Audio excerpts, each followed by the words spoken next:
before Mandela was on the thing there.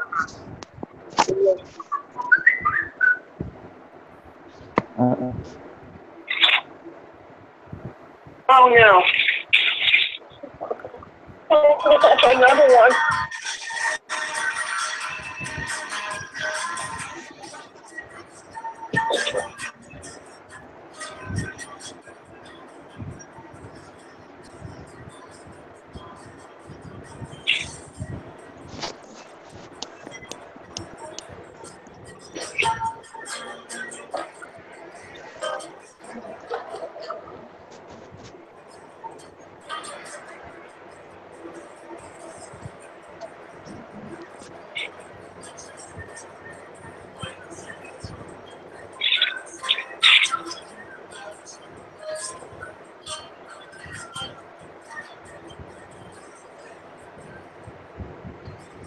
Not hearing you.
You know, I don't know if you guys can hear that.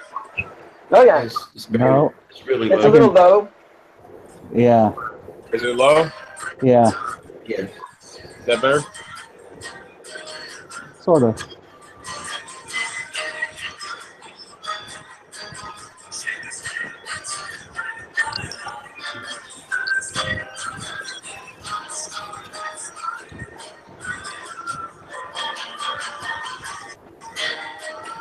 Yeah, really awesome song. Guys, Yeah. I'll talk about it in a minute. Are we live? Yeah, we're live. Okay. I hear music.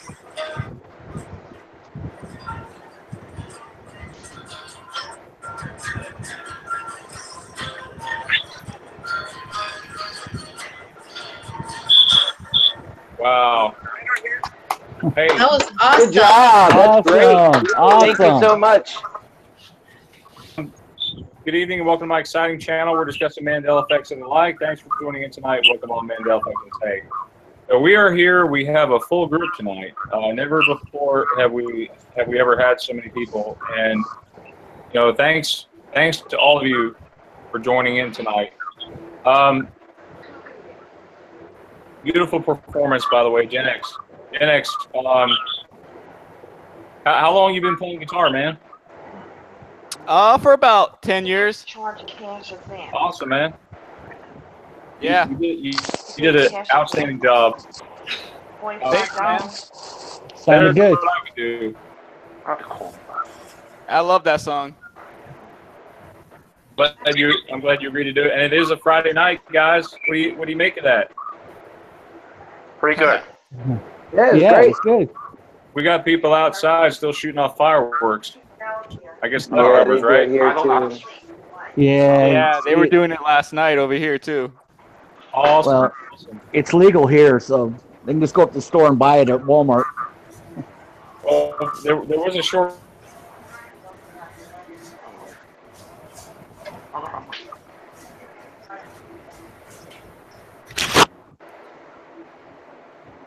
now. Uh-oh. But anyway, let's go ahead. I want to start off the show by introducing each person here. And I've got my co-host, Teresa Lynch, here with me. Say hi, Teresa. Hi, everyone. Hi, Teresa. Hey. Hi. Hey, we Hi. have Welcome. Outlaw. He's back with us. Hey, Archaic. Hey, what's going on, man? Hey, we got Tom Hefner. He's here with us. Digital Scribe. We have Candace. Hey, Candace. Hi, how are you? Welcome back. There's Gen X and Harold. Hey, Harold. Hey, how are ya? In case you don't know, guys, who Harold is, he's big on Facebook. You guys have been in through the Mandela Effect groups. He posts nearly in every group. So big round of applause for Harold there. We have our next guest here. Hey. He's brand new. This is Keith. Keith, say hello. Hey guys, how's it going? It's great to be here. Welcome. Welcome. For tonight. Thank you. We have that's my dad. Say hi, Dad. Hey Dad. Hello, everybody. Hey, Dad. Hi, Dad. Hi, Dad. All right, Yeah. all right.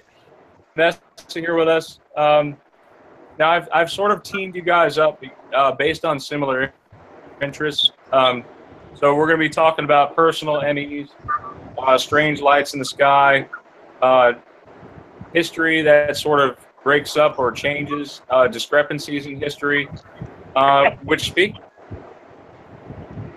lean in. Oh, we're also going to be talking about Schumann resonance. I know we hit up on that very lightly, but we have Vanessa here with us. We'll be talking about that in a bit. Just living proof of time travel. My dog's scratching at the door. Hold on, give me a second. My dog's scratching at the door. Mary, tell us about that. Tell us what you saw. What happened? Hello, everybody. Hi Mary. Hey, how you doing? Hey. Hey, Mary. Thank you. So my story with this and with Brian is I saw a Revlon video, and 3 weeks later I saw it again, supposedly as a brand new video, and from Brian McFarlane. And he actually, as far as his knowledge, he did the video on May 7th, but I saw the video on April 12th. Wow. So it's kind of a new little twist in this whole Mandela, trying to figure out all the clues that we can gather together to try to figure out what's happening, you know. So that's kind of the basic of it, and I can tell you the storyline or however you want. Yeah, like, I mean, because I mean, I'm sure you're wondering, okay, like, you know, Okay. like, what happened? Like, tell us what happened. Okay, so here we go. My niece, which is 23 years old, and my son, which is 19 years old, was at my house one day, and I was watching videos. I'm subscribed to Brian, which I love his channel. Thank God I found him. Thank you, Mary. Yeah, definitely. So anyways, I got a notification about a new video, so I went to watch it, and it was about Revlon changing the logo. And I have Revlon foundation, like name brand makeup, so I literally jumped up and ran to my bathroom, and I grabbed my Revlon bottle, and it had changed. And I brought it out, I showed my niece, I stuck it in her face, I'm like, look at this Revlon, look at that, it changed. Stuck it in my son's face, look at this, Matthias, you know. And so that was that, you know. My niece went home. I always double check anything. I don't believe anything just from one person. So that night I was on the internet looking for more things about the Revlon changing. So I wanted to see for myself. And so then I didn't think anything about it until 3 weeks later. I get another notification for a new video about Revlon from Brian. So I click it and I think, oh Lord, what'd they do now? And as I'm watching it, it is the same exact video that I saw 3 weeks before. And so I instantly texted my niece and I'm like, hey, do you remember being here 3 weeks ago and me grabbing the Revlon bottle and blah, blah, blah? And she's like, yeah, why? What's going on? And I went and asked my son, I'm like, hey, do you remember me getting this bottle and showing it to you? He's like, yeah, what's up? And so I've been desperately trying to get a hold of Brian. I commented on his video, asked him if he had loaded it, took it down, and reloaded it. And I didn't get a reply at the time, so I kind of let it go. And then I was going through my pictures last week looking for something else, and I ran across 4 Revlon pictures I had taken. And so you have the date when you use your phone to take a picture. So then that gave me like the exact date. So I knew the exact date that I saw that video. I looked at the one he has now, and it says May 7th. And so I was determined, like, I'm getting a hold of Brian. I do not care. I went to his latest video. Brian, I need to talk to you, please. Next video, Brian, hey, I need your attention. Like, I was getting his attention. And I needed to know 100% that he did not do that video, take it down, and redo it. Yeah, Wow. and the truth is that video was uploaded one time. I did not take it down. It was on May 7th. Some pictures from April 13th, like 12:30 at midnight, or like around midnight. What time was that? Yeah, it was like 12:30 in the morning, but that was by the time my niece had went home, and then I was able to get my searching on and was looking into the Revlon and stuff like that. So that would have been like 12:30 in the morning on the 13th then, but it's actually the 12th. And you sent me that video. Yeah, I did. I wanted to just share that, just that freeze frame, so people can see that the date on that picture. Right. Let me just see if I could find that real quick. Just a sec. We have stuff like that before with other videos, with any other people's videos before, like stuff being released after. When this happened to me with your video, it had happened to me like 4 or 5 times before, but I couldn't swear on it. Like, I felt like I could, but obviously to me at that time it wasn't possible. But a few days after this happened to me with your video, Moneybag73 put up a video, and there were people telling him they swear they watched that video a month ago. He's on there saying, no, this is the only time I've ever loaded it. And you got multiple people saying, look, we know we saw you do this video. So it's happening to other people.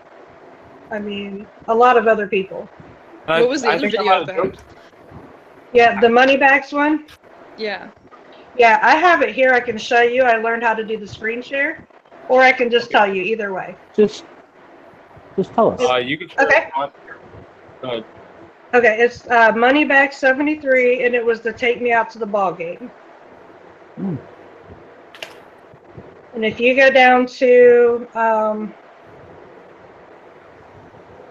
and it was on May 11th is when he published that. Okay. And when did you watch it? I watched it the day he published it because I got a notification for it.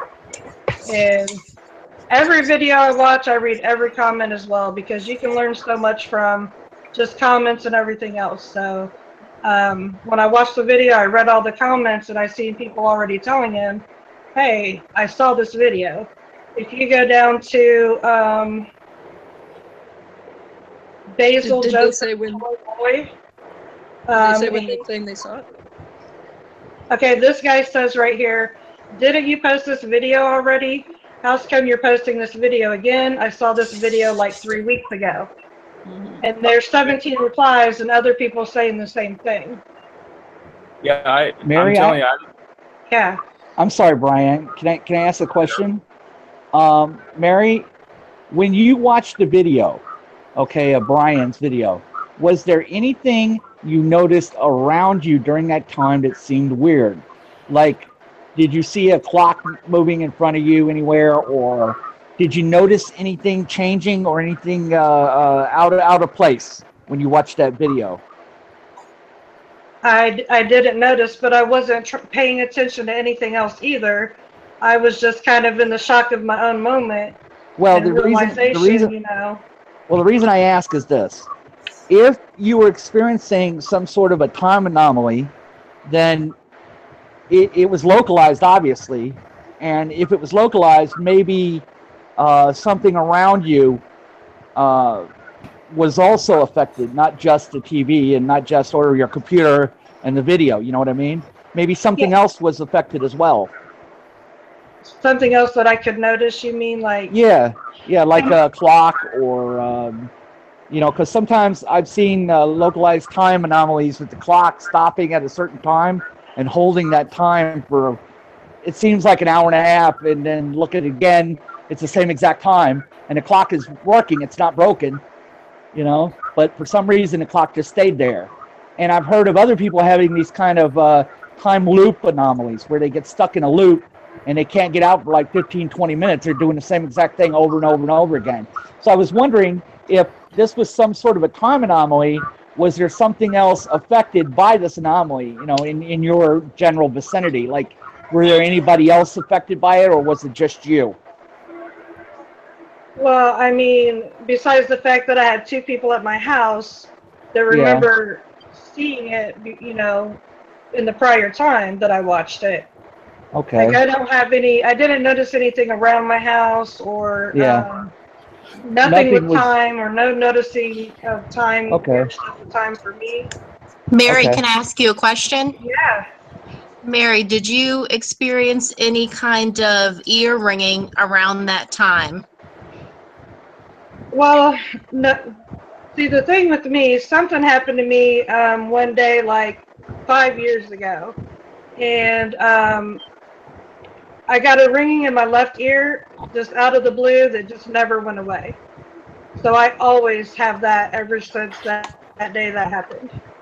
What can I, not to be nosy, but can I ask you what happened exactly, or? You know, okay, this is, I'm not even sure because this is what I remember. I woke up one day, I was up for like a half hour and I was doing dishes. So as I'm washing the dishes, all of a sudden my left ear, you know how like sometimes you can't hear out of your ear, like when you're getting ready to get sick or something like that? Yeah. Like all of a sudden the hearing just went out of my left ear, and I thought, and sometimes it sounds like you're underwater, but this like went completely out. And I thought, oh my God, what the heck's going on? Maybe I'm getting ready to get really sick. And then I never did get sick, but the ringing just stayed ever since that day. I actually had an experience where and this was a few years ago, I woke up and all day long, and I'd had the ear ringing, you know, off and on before, but this was an all day long event, and I don't know what caused it or why it happened, but I don't know. I have had a couple of times to where, like I've been at work, and I almost stopped dead in my tracks like, oh my gosh, there's something wrong, because this really weird out of my right ear, like a deep kind of a ringing, a weird sound, will just come on out of nowhere, and it would stop me dead in my tracks like, what the heck is this? Something's wrong, you know. That's happened a couple times, but I don't notice that anything actually happened. Okay. I think it may have to do with shifting or some kind of changes in our frequencies, possibly. Yeah. Yeah. I've wondered that too. Yeah. And I have just weird stuff going on too, and that whole synchronicity thing is happening to me so much, and I don't even know what it means or, you know, what the meaning behind it is. But it's constant with me, like constant.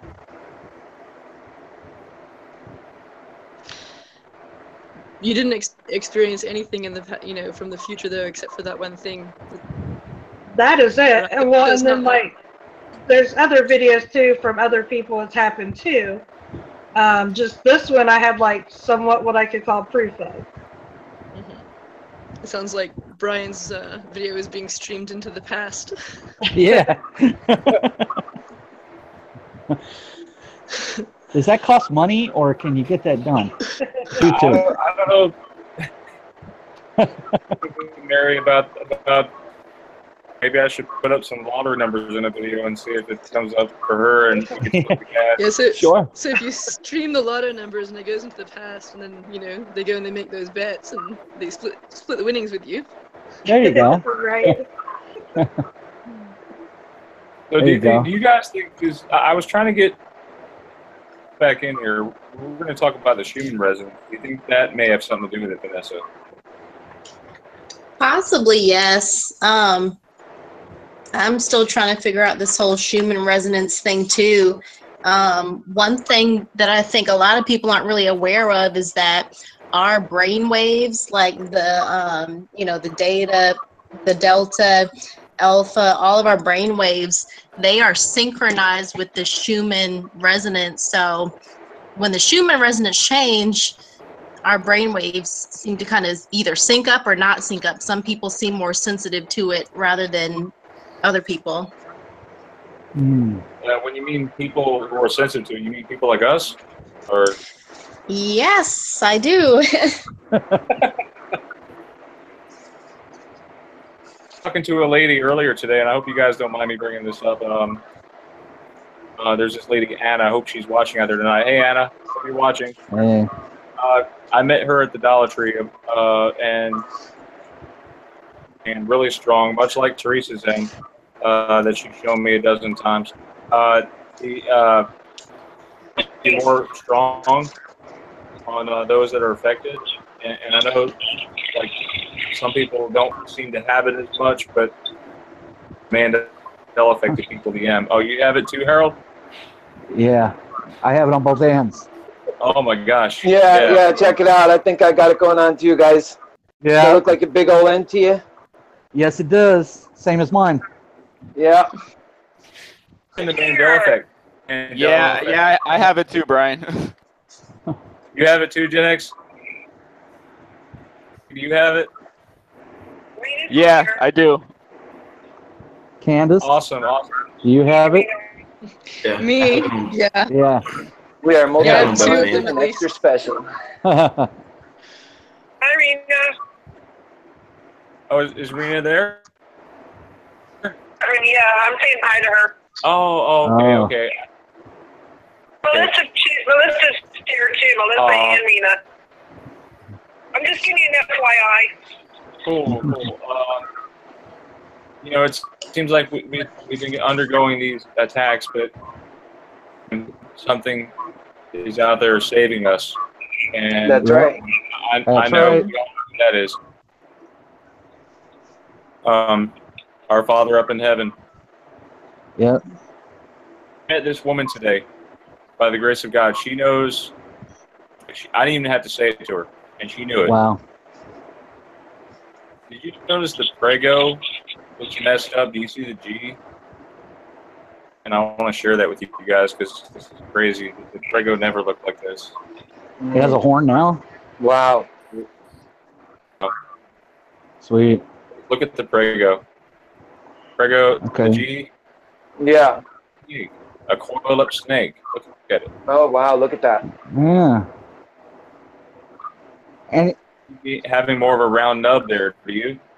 Wow. Yeah. and there was no definitely. outline either. There was no outline on the letters. It was all solid letters. Yeah, that's true. Exactly. So there was no outline on it, right? That what you No, there was no outlines. remember? And they said that I heard a video recently. They said they made the zero look like the all-seeing eye now, Mm. and the dot above the eye is something about the pyramid. They made them look like a pyramid. So a lot of the things you'll see will have the dot looking like an all-seeing eye. It'll be like turned, and the pyramid above the eyes will Hold be on. like a little pyramid. Hold on a second. I did not notice this broken. I didn't notice the broken P. The broken P. Oh, look at that. Yeah. Wow. Yep. I could have sworn I looked at this logo earlier and the P was not broken, and the O looks tilted. It's like, Yeah, the O is Yeah. definitely tilted. It's tilted. Yo, what is going on here? That's I'm all I'm wrong. telling you what, it's there. It's for real. You're catching it in mid change. There's troll. We have a troll. Yeah.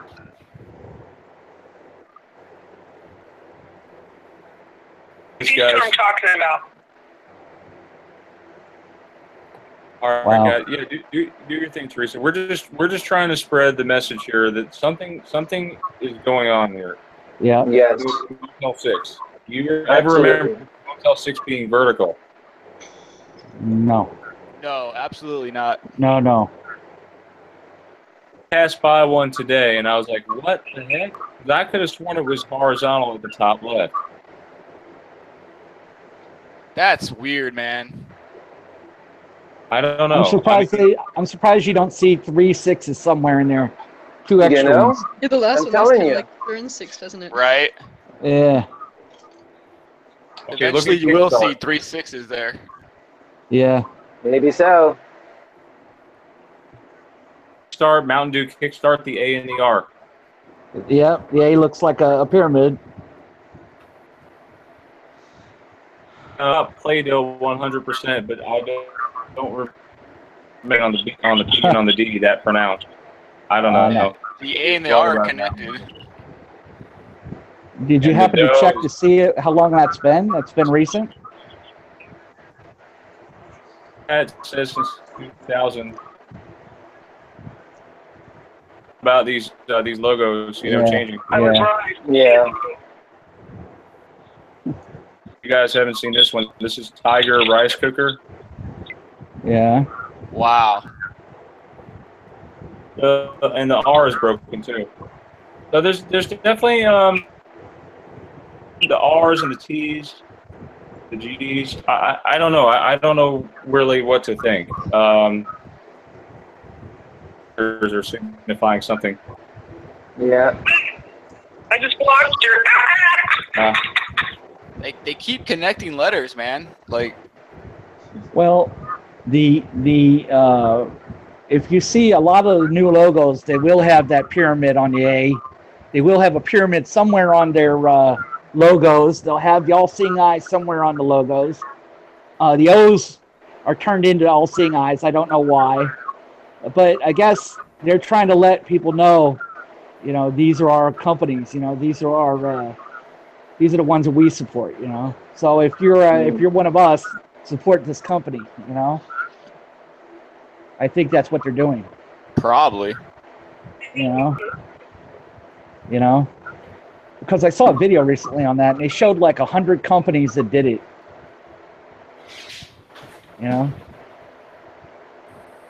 That one that Brian did on Dollar General, that one was crazy too. Did they ever change it? They added like a horn on the what was it, Brian? On the the horn on the D. On the D, yeah. Yeah, and the R's have focus on them now. Well, they got to get the horns in there somewhere. I'm telling you, it's horns. It's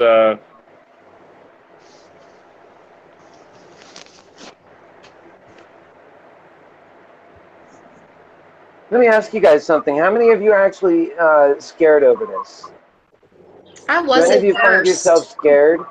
what? I'm a little bit. Like I finding wasn't yourself with a first. fear, like a fear, No,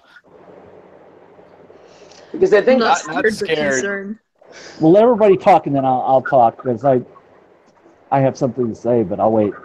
it was more so at first. I was just like I was thoroughly convinced I was placed on another planet. Mm-hmm. So to me, I was like, okay, I'm on another planet now. well, you just might be.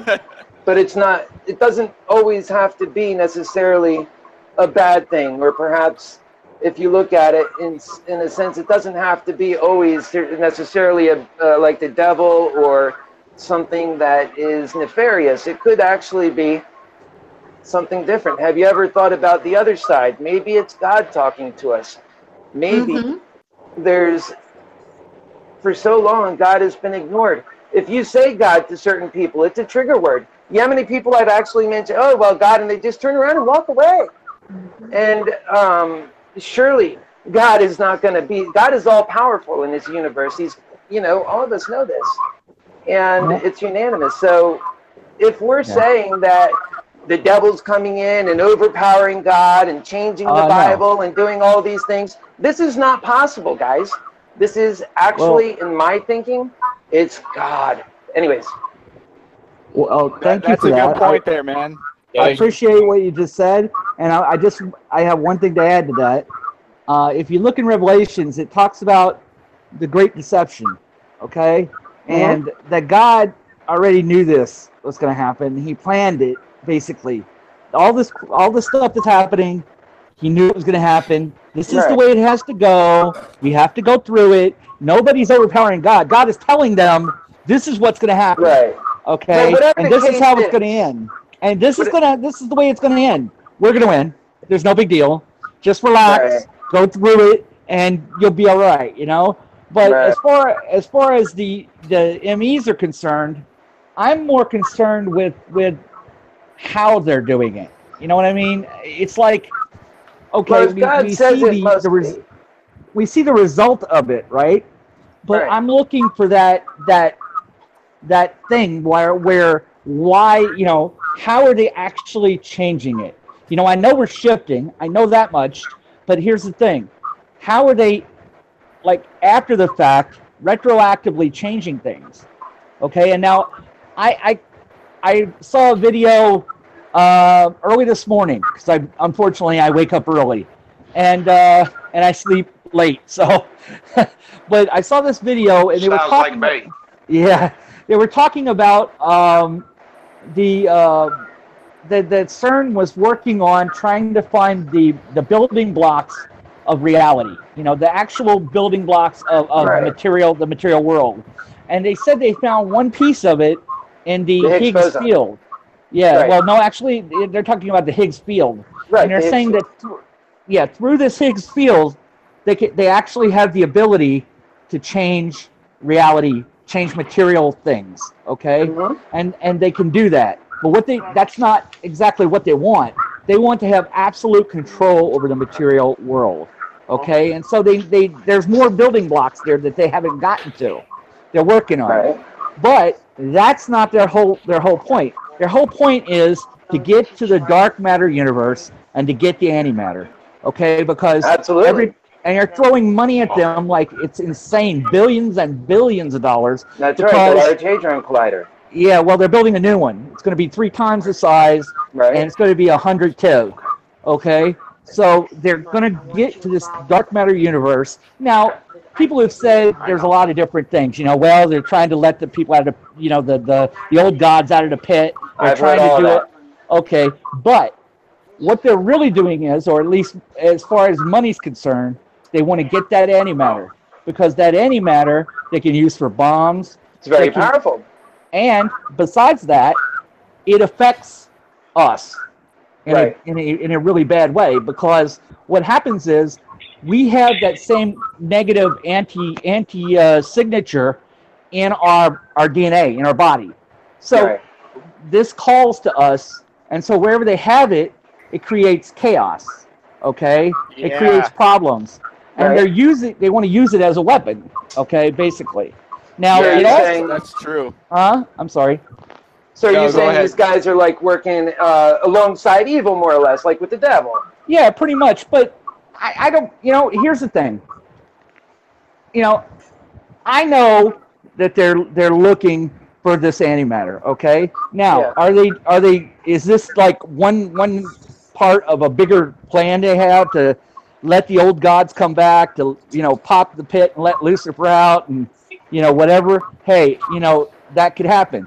But when we're talking about money, okay, and that's what's being thrown at them, they have to produce results. And the results is the antimatter. Okay, that's what they have to produce. And they have to be able to control matter, you know, at the material level, at the you know, the cellular level, so that they could change things at will. That's right. And if they have that power, then they really don't need a bomb anymore, do they? No, they can just change it. No. How do we know that CERN isn't just trying to make us think that they're in control of all this in order to try to Well, scare people. Yeah, I mean, there's a fact Get that could control. totally, I mean, with all the fake news out there, that could actually be a viable possibility just for the mere fact that people are talking about it.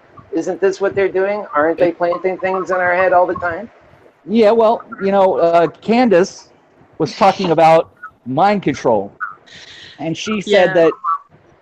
Go ahead, Candace. Please tell them your theory. No, go on. What were you going to point out that I? Oh, I was just going to say that, you know, she was saying that there's many different kinds of mind control. You know, that they're you know, doing false flags with this mind control, and you know they use magnetic resonance. She talked about smart dust that they could put into the atmosphere. Now, you know, they're doing these. It's not smart dust anymore. It's smart powder. What is it? Was it called smart powder? Yeah, okay. Smaller than dust. Smart powder. Yeah, but you know they're putting chemtrails into the sky, so you don't know what they're putting in there. Right. You know, and if they're using that magnetic resonance to control our mind. Well, magnetic mind control, and there's already the patents that you've posted before about we've talked about through magnetic mind control through the monitor. Yeah, that's just one of them. You know, I talked about low frequency sound waves. They can actually bounce that off your skull and make you hear things.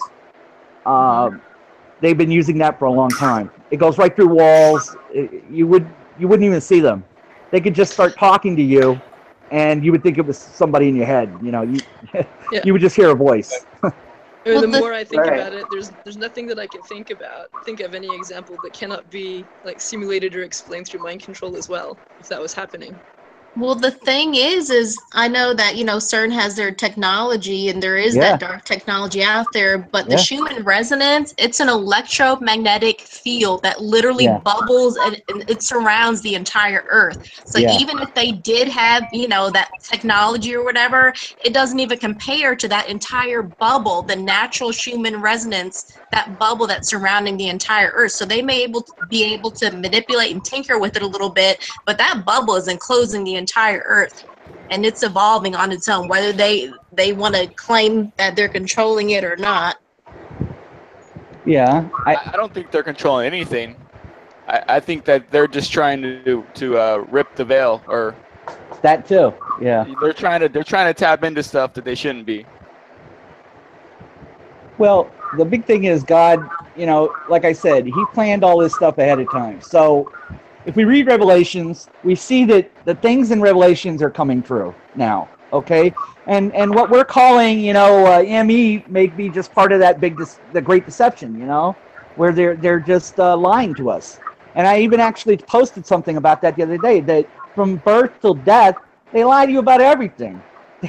They lie to you about who's going to be the president. They lie to you about, you know, space. NASA is just a big liar. You know, they lie to you about news. You know, they lie to you about everything. You know, so why is it a big surprise that you know ME comes, and now things are changing, and you know they'll lie about that too. You know, they'll lie about what they're doing. Well, they're not trying to lie about it though. That's what's interesting.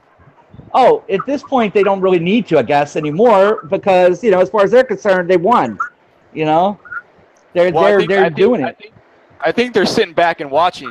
I think that's what they're doing. I think they cause these little changes, and they're sitting back and seeing who's noticing them and who's not. Well, I think we're all noticing, at least here. Yeah, and what do you think they're going to target us? No, I think they're just curious. Why we notice? Yeah, why us and not everybody else? Well, I do think there's a reason. And we could be targeted. I think we could. I was going to ask Candace about that one. Targeted mind control. Yeah, that's right. So. But we found ways to block it. Scalar weapons and mind control, and they can target anybody anywhere on Earth. They also can use violence to do it too. The Satanists tend to use, you know, traumatic stress to actually crack your mind into pieces. And that doesn't sound pleasant. No, they start MK usually. Ultra. Yeah, they use it as children, and you grow up that way, you know. And one altar doesn't know what the other altar knows. Basically, They have one main altar and about 5 or 10 other ones, you know, and they could do anything. They could be, they could hear everything in a room. They could kill whatever. Like multiple personalities. Yeah. It's a trigger word. That's all they need. I don't know. I just think that the Mandela effect may actually only be a side effect of something far greater happening. Yeah. Like Thank you. Thank you. This is what I was kind of waiting for. Yeah, I agree with that. Yeah. Yeah. And it's funny because I actually put out just a video. Actually, I'm getting ready to put it out today. And it's specifically on this issue. You don't know because you don't know me. This is the very first time I'm meeting most of you. I've met Brian and Teresa a few days ago.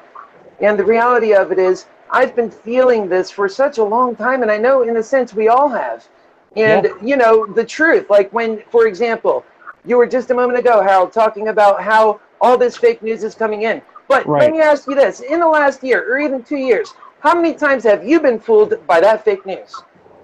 None. That's right. 0. Because you are getting the signal, and I believe it's coming from a divine spirit. That's my thinking. Okay. Thank you. And that's exactly what is television.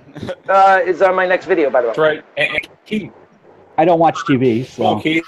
Yeah, I don't watch it either. Funny So word, I had mostly, kind of a question. mostly graphic. Yeah. Go ahead, sorry. Mary? Yeah, go ahead. Okay. So I was wondering, when I tried to figure out for myself what I thought was going on, the thing that made the most sense to me was either God or Satan. And just because I can't explain how these physical things are changing, I can't explain how my sketchers in my closet are changing. So to me, that was like supernatural. It's supernatural change. That's right. It's and what so it that is. takes me to either the devil is doing it, maybe with CERN's help, for the purpose of breaking people's faith, making them question faith. I think so. And so it's either that or coming from God's side, basically saying, hey guys, it's about that time. Get it together. Here's your warning shot. That's right. I'm coming. So that's kind of where I've been laying at the last 3 months, and it's worried the crap out of me. But the one thing that I think about that bothers me is the fact that some of these things were noticed 20 years ago or more. For instance, Mandela's funeral that I watched back in like 1990 area, or when I was told there was 52 states back when I was, you know, like in 1989, 1990 area. So the changes were happening. That's amazing, though, isn't that? Isn't that though amazing? Like, I mean, if I may interject, isn't that amazing? You just said you experienced Nelson Mandela's death in 1992, you said? Oh, yeah, I did. This is amazing to me. That is a miracle from God. When I hear that, I stand in awe. I look up to the heavens and I say, God Almighty, I know you're real. And Jesus is Christ, thank you for bringing this truth in my life. Because you know what? To me, these are miracles. They're proof that God's existence is real. So for the people who've been saying for so long, no, it's not true. Actually, we don't even have a God. I'm an atheist. I'm sorry to tell you guys, we have a creator. And guess what? It's a magnificent message. I think this could be a message from God. Yeah. That's right. Yeah. That's right. And if you're going to entertain every single idea, and to not entertain that one, I think it's not Christian, it's not right, because it's looking at everything else that's negative. And then the other thing about it is we're all entitled to be happy, right? And what does this thing do? I just had a neighbor that killed himself because of depression. I know how serious depression is. So if you get into a depressed state and your whole world is changing, and the first thing you run to is all that's negative, but yet you have a God right here that wants to see you happy and loving and all of this, I just don't think that's the right way to go. You're right. And I'll tell you, I'm sorry. Something really quick. Sorry, Harold. Something really quick that I noticed when I first started getting into this Mandela stuff and spending every free moment of my time like trying to find answers. I never realized how many people hated God or didn't believe. Like I was shocked. I was shocked in comments, and it blew my mind. Just because blind. I thought so many people were me out there, and they're not, and it freaked me out. Yo, that's an interesting point right there. I feel like ever since I woke up to the ME, like I feel like everything is more harsh against God. Oh, It is. definitely. It Extremely absolutely hard. is. God needs his warriors now. Guess why? The devil's got his working hard and strong. He doesn't need any more help. He don't need no more misinformation, no more lies. No. So for those who can see the truth, there's a certain responsibility to be out there telling And it and people, sharing it. if you try to bring it up, even the ME, people get agitated just at that, and that makes I've me seen wonder. that. Yeah. That's right. I've Well, seen I that. do these on location. I'll go straight up, I mean boldly, walk where no man has gone before, right? The Mandela effect. Not many people really know about it in the grand scheme of things. I'll go to Walmart and I'll say, look at that side of the T. You tell me that you know that, it's been like that for the last 8 years. I've been shopping at Walmart for a long time, you know? And people actually respond.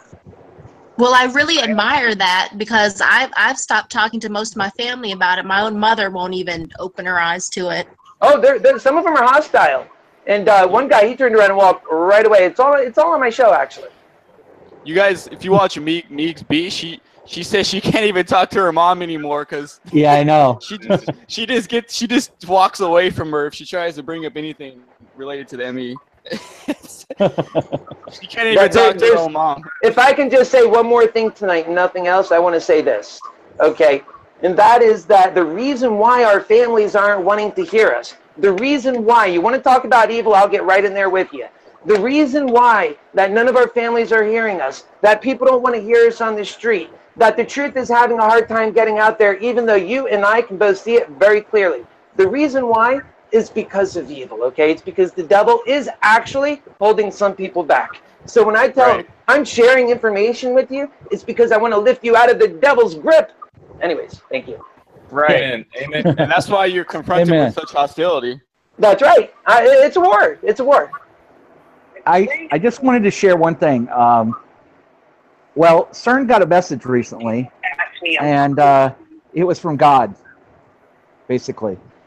I'm not kidding. They put it on that CERN got a message, and it said, "Time's up." That was the message. Wait, what? The message was, "Time is up." That's Wait, it. how did they get a message They from said God? They said it came through the Large Hadron Collider. I don't know. It was from God. I don't know. I don't know exactly how it happened, but they said that it came to them. They got a message, and they said, I mean, isn't that precisely what I'm saying? That God is part of all of this. And by the way, a lot of the misinformation, you guys see this CERN thing as a very evil thing. It just might be that God is just sort of patting them and telling them, hey, what's up? You guys need to knock this off. My attitude about it is, if you have God and you truly have faith and you believe hard, what do you got to worry about? Exactly. What do you have to worry about? Yeah. Well, who could stand against you? That's right. We've already won. Yeah. That's right. The war's already done and over in a sense. In a sense. Like, we're still in we're in the midst of it. We are in the midst of it, and by no means now is not the time to lay down arms. It's the time to spread the righteous word. It's time to look for truth and not just accept simply everything that comes to your life as truth, including, and I'm unfortunate to say this, at least this is my opinion, I humbly respect everybody's opinion, but the Bible. The Bible has been getting rewritten. It's under attack, So how can that be God's word? God's word is infallible. It's unchangeable. And I trust and I have faith in that. So when people ask me, how can you have faith in God and down the Bible? I say to them very clearly, because it's a fact that the Bible's changing. God's word is unchangeable. And the fact is that God is not fallible. He is perfect. So if you want to get into that business, we're talking about a fallible God then, and I'm not going to do that. Yeah. That's why God said to write His word in your heart or whatever. That's right. That's the only place it's safe. And if you really believe that like it is, and that's the truth, then you should be comforted in your heart. You shouldn't have so much anxiety and so much, pent up hostility. And a lot of this stuff translates over into resentment and hate. And the reality of it is, I wouldn't want to change a doggone thing. I'm the happiest I've ever been in my life. And guys, I've been rich. Well, I wouldn't go that far, but look, I've been wealthy. I've had a comfortable lifestyle, but right now I've never been happier than I've ever been before. And it's not because of money, okay? It's because God is touching my life personally, and I'm ever so thankful and grateful. Thank you. Hey, that's what's up, man. Amen. Amen. Thank you. I do really think the time is now, though. We've got to get to as many people as possible quickly, because they're that's what we releasing gotta do. Yeah, they're releasing a movie 2008 called The Mandela Effect, and they're labeling this whole phenomenon as something that's, you know, Yeah, not yes. real. No, we got to get ahead of him. Like I was telling Brian, I want to see him have 100,000 subscribers before the year's out, not because he wants to get big and popular and serve himself, because we want to be effective serving, an effective servant of God. And it takes to be effective in order to do that. Yeah. You know, I have a gift, talking to people. I've worked in business. I'm very good. I choose to use my gift to be one of God's soldiers. Why not? Keith, God bless you, man. Thank you. God bless you, brother. And all the glory to God, of course. Listen, I wanted to tell you about the Walmart thing, about the teas. I went to the Walmart pharmacy and I spoke to 3 people. What happened to your Walmart tea? They could not tell me. You know. They remember it. Right. And I did the same thing. I think I've gone to every Walmart in Orlando. Anyways, it's all on the channel again. But, you know, the funny thing is the Walmart workers don't know. The people that are experiencing these changes don't know. It's the people who can see truth. That's why our solemn responsibility, if you say we're special, I agree. Because some people can't see truth. That makes us, that we are proprietary, folks. This is, the Mandela effect is proprietary. It's only for the people who get it. Right. That I absolutely agree with that. I agree. Same here. Yeah. It's just that. Just for a second, try to say something. Yeah. Go ahead. I guess my perspective is going to be a lot different. So, before I say anything, I love all you guys. Yeah, much love, brother. We want to hear everything. Deep soul searching in the last 11 years. I personally feel that we're in some type of a simulation. That's not a bad perspective. That at one time I was a Southern Baptist minister, so I know the Bible well, and I actually like the Mandela effect. I think it reminds us that our reality is not what we think it is. I agree. Right. We create the reality around us by. Thank you. I agree. By our intentions, and I think that's where faith kind of comes in. Yep. I think. God bless you, brother. You're honest and truth, man. Ones that are creating the Mandela effect.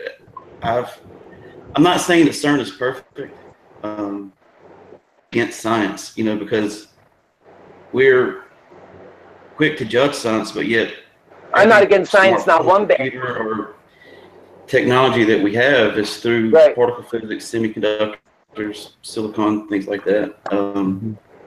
Perfect, because with any group of people, you're going to have good and you're going to have bad.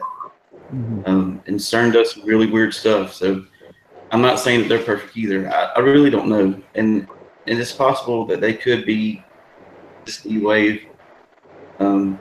Sure, it's all technology in a sense too. It's like change. We put so much thought and intentions in it that we create more changes for ourselves. It's kind of like waking ourselves up to a different reality than we expected it to be. Right. To ourselves, I think. And I personally think this probably is some type of the end time, but I think it's the end time that's leading, in my personal opinion. I'd like to comment on what you said. The reason I don't talk a whole lot, a lot of times in large group of people, I kind of just sit back and observe and listen. You learn a lot more. That's just kind of my personality, but I feel we need to really stay positive because I agree. Definitely. Yeah. Get sucked into the negative aspect of it. It can bring us down a rabbit hole that we don't need to go in. So you're right. That's just my feeling about it. Amen, brother. Thank you for that. You know, and I just want to add to that. You talked about the Matrix universe, more or less, right? And you know what? I actually covered all of that. There's no sense in me getting into it on here. I mean, unless you guys really want me to, but it's long-winded, right? So this is under my theory of everything. I incorporate, and I think for the first time in God's beautiful land, we can incorporate the sciences, we can incorporate the arts and everything together in directly with the creation of God to the world. Because why? Actually, it's all his creation. And, you know, when we go back and think about, I'm losing my mind over here. The Matrix. When you go back and think about the Matrix and you think about the fundamentals of the world and how it works and the sciences behind it, it actually works just like the smallest particles, like in our body, what they're doing at the Large Hadron Collider. And if you watch the show, what I'll tell you is I get into that specifically. I am a subject matter expert on these. I've studied science for such a long time, and all of these matters pretty much. And I have meditated on it for a long time, and I pray to God every day for truth. Whatever the culmination of that is, I've come up to a theory of everything, and it's on my channel. And you're welcome to watch it. It's 1 and 2 parts now. It'll be 4 parts total when it's done. I have a question. Yeah, man, I'd love to check it out. I have some things sort of like that too on my channel. And I'm a collaborator. I like to hear. I want to hear what your truth is, because I know you're getting truth, like I said from the beginning. So I'm a collaborator. I want to hear what is your truth so I can incorporate it in my thinking. I know I don't know everything. I do know everything. And none of us do. We have to. Except for the last 11 years, I kind of went on a quest as a Christian. And I'm not saying anything negative about Christianity at all, because my family,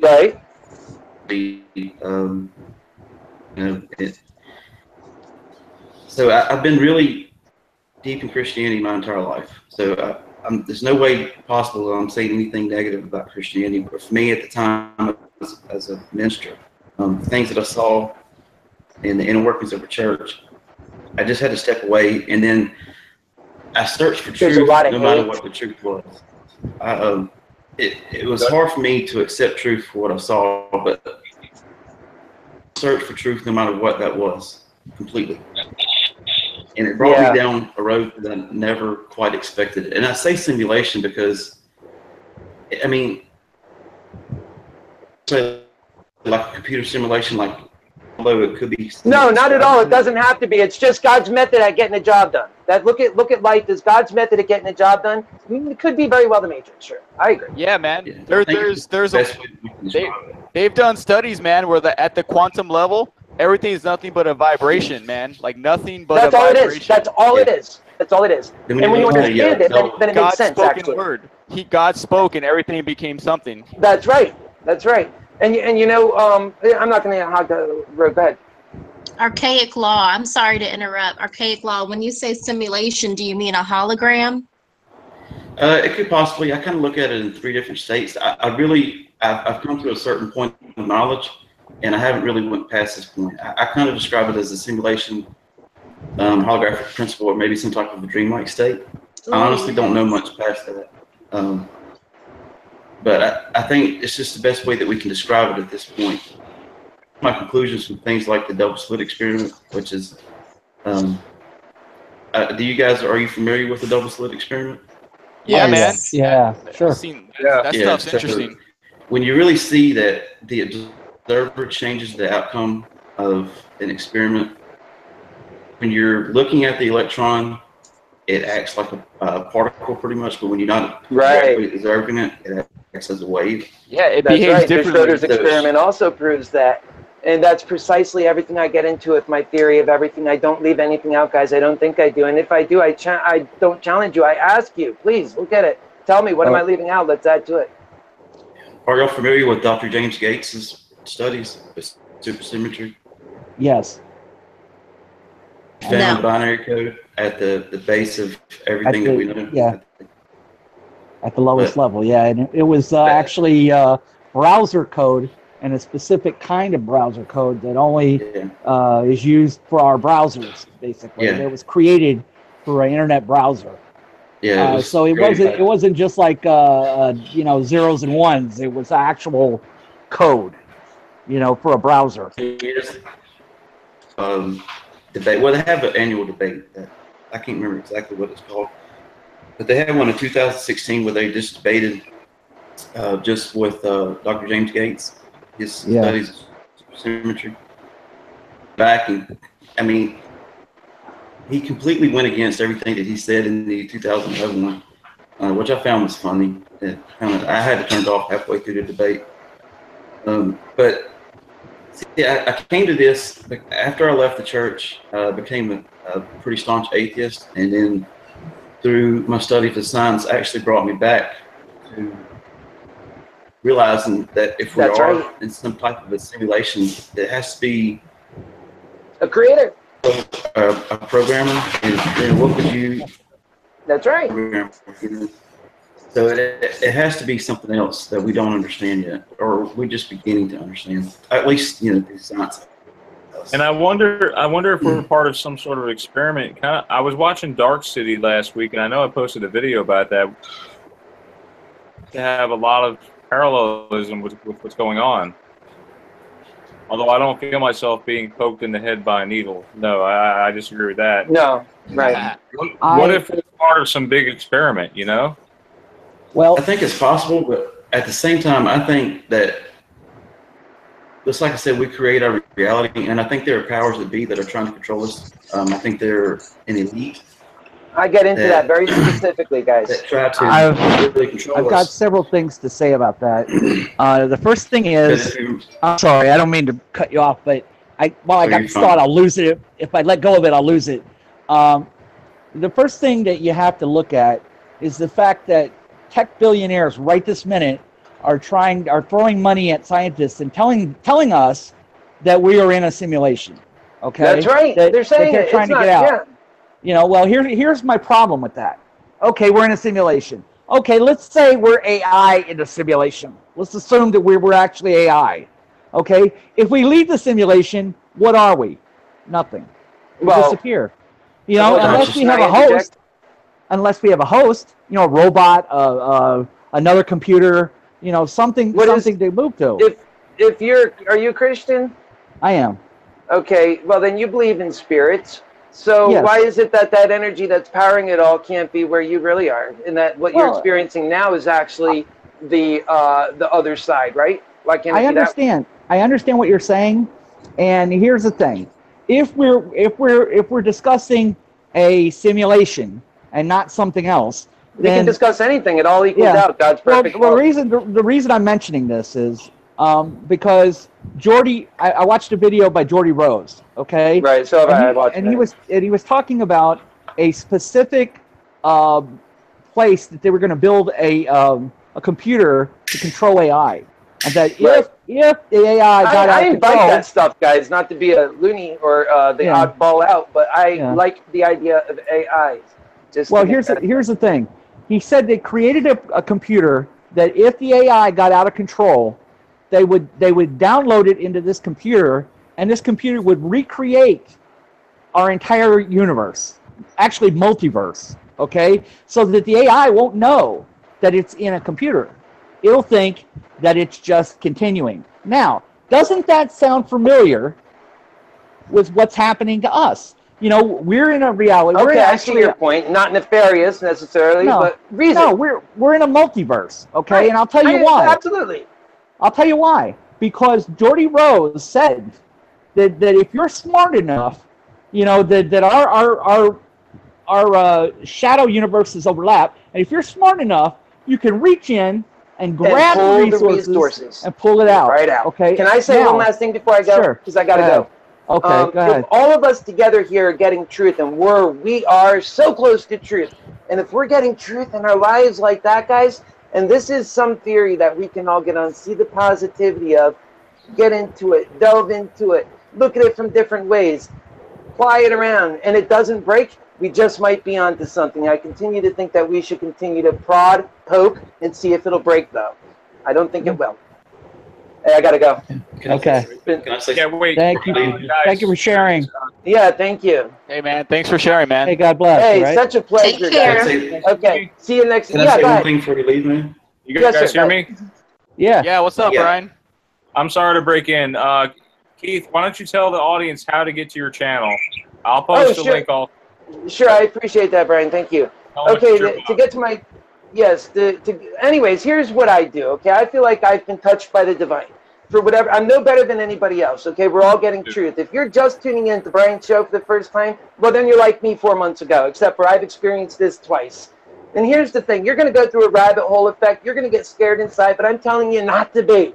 And if you don't want to be scared and you want to really get a feel for what's going on, and you believe in God and you're a true Christian, or you're an atheist that hasn't believed in God for a long time, Now's the opportunity to go find some real truth. Miracles that are being performed on Earth right now. Go to my channel, you'll learn all about it. The way to get there is KL, the man, 78. Okay, very easy, very easy. So just type that in there, all one word, KL, my initials. The man, because, well, I'm the man. And 78, it's my birth year. So put it together, one word, KL, the man, 78, and that's how you get to the channel. Okay. Okay, guys. God bless you. Am I going to be back next week? All right. All right, take care, guys. God bless. Okay, bye-bye. All right, man. Bye-bye. All right, bye now. Anyway, what I was going to say, maybe you can hear this on the video. I don't know. Go ahead, Brian, I'm sorry. No, it's cool. I wanted to say something about turmoil in the world. Everywhere you go, and I really feel like sort of we failed as Christians, you know, in a way, because we shouldn't be seeing this right now. Why are we seeing so much turmoil? We should be the arms and the legs of Jesus, the body of Christ. You know what I'm saying? Yeah, I agree. It's like that. It's like that song from Casting Crowns. Yeah. Wait, you know that one song? Have you ever heard that? Casting Crowns, We Are the Body? I've heard it. We should be reaching out more. Yeah, and I do have a couple of giveaways for you guys, too. As my way of saying thanks to our audience for giveaways. And I have would like to say thank you. So Teresa Lynch has been finding so much residue for me. And her phone is crapping out all the time. Residue? What? Residue. What residue? I gave you earlier. Well, I'll show you guys here in a minute. But look, I got some T-shirt giveaways. This is, I don't know if you can see that, but there's the Saints 44. This is a size large. Okay. Teresa, will you do me a favor and find someone that's a large that would want it as a winner? Man, and then I have this for email. Thanks, guys. Okay. What do you want me to do? I'm sorry. Okay, there's a male size large T-shirt that's the Saints 44 jersey. Boy. If you could sort of find someone in our watching audience. A watching audience? Just pick somebody random, okay? And then I've got this. A guy or a girl? And we have this Isaiah 6:8 T-shirt that's a size. Let's see, this is a medium. It doesn't matter, Teresa.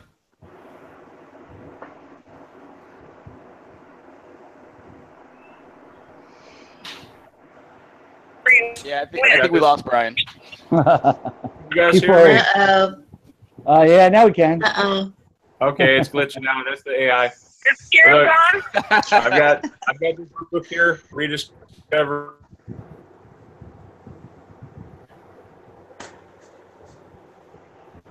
Rediscover Jesus? Is that what that says? So it says, rediscover Jesus. Is Brian there? The AI is getting These are again. The AI is tapping into Brian right now.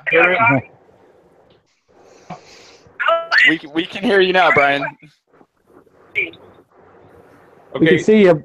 The minute you held up the book, you froze and went off. Hear me? What is that? An iPhone? It's a case. I got a phone for Teresa, okay? Because that's my way of saying thanks to her for finding me all the residue and stuff. Oh, thank you. Oh, you're welcome. Wow, that's nice of you, man. That's nice, yeah. Okay, Beer Fetcher and Party Puppy. Will you tell them? You want Party Puppy and Beer Fetcher? Fetcher. Tell them to email me at MandelaEffectAwareness, okay? And I'll see that we get arrangements for the T-shirts, Party okay? Puppy. Should I just tell them congratulations? Yeah, tell them congratulations and pick someone else. Pick good. I guess Did she pick good? Yeah, that's great. Yeah, you picked great. Sure.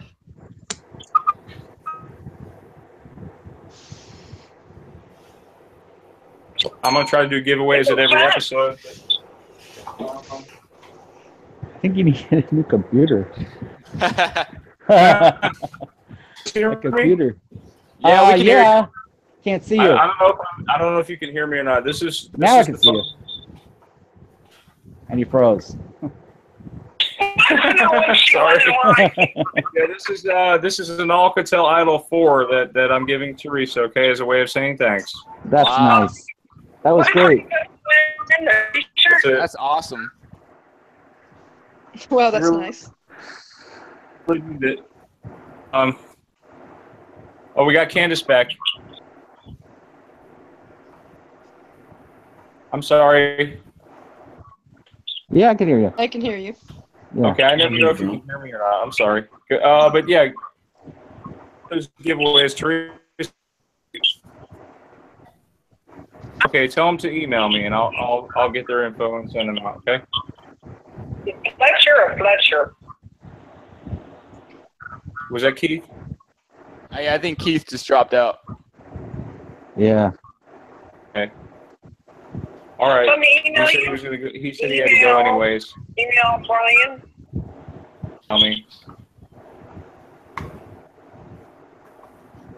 Okay, so That's fun. ask you guys something too. Psychologists, like, how do psychologists explain the Mandela effect? That's what I want to know. Can they explain it? I just lost Teresa. No, but they can prescribe pills. Yeah. And they could say you're just imagining it. It's all a memory conflagration. How was your childhood? That would probably be their first question. Did you have a rough childhood? Yeah, did your dad beat you too hard? Did your mother smack you around? I actually met a psychologist in one of the Mandela groups, and he's written a paper on Really? it. And Memory conflagration, right? Really? yeah, I believe that he's actually a bit of a believer in it, and his paper that I read pointed towards consciousness controlling reality was the direction he was heading. I know what you're talking about. Yeah, I'm sure you do. Yeah.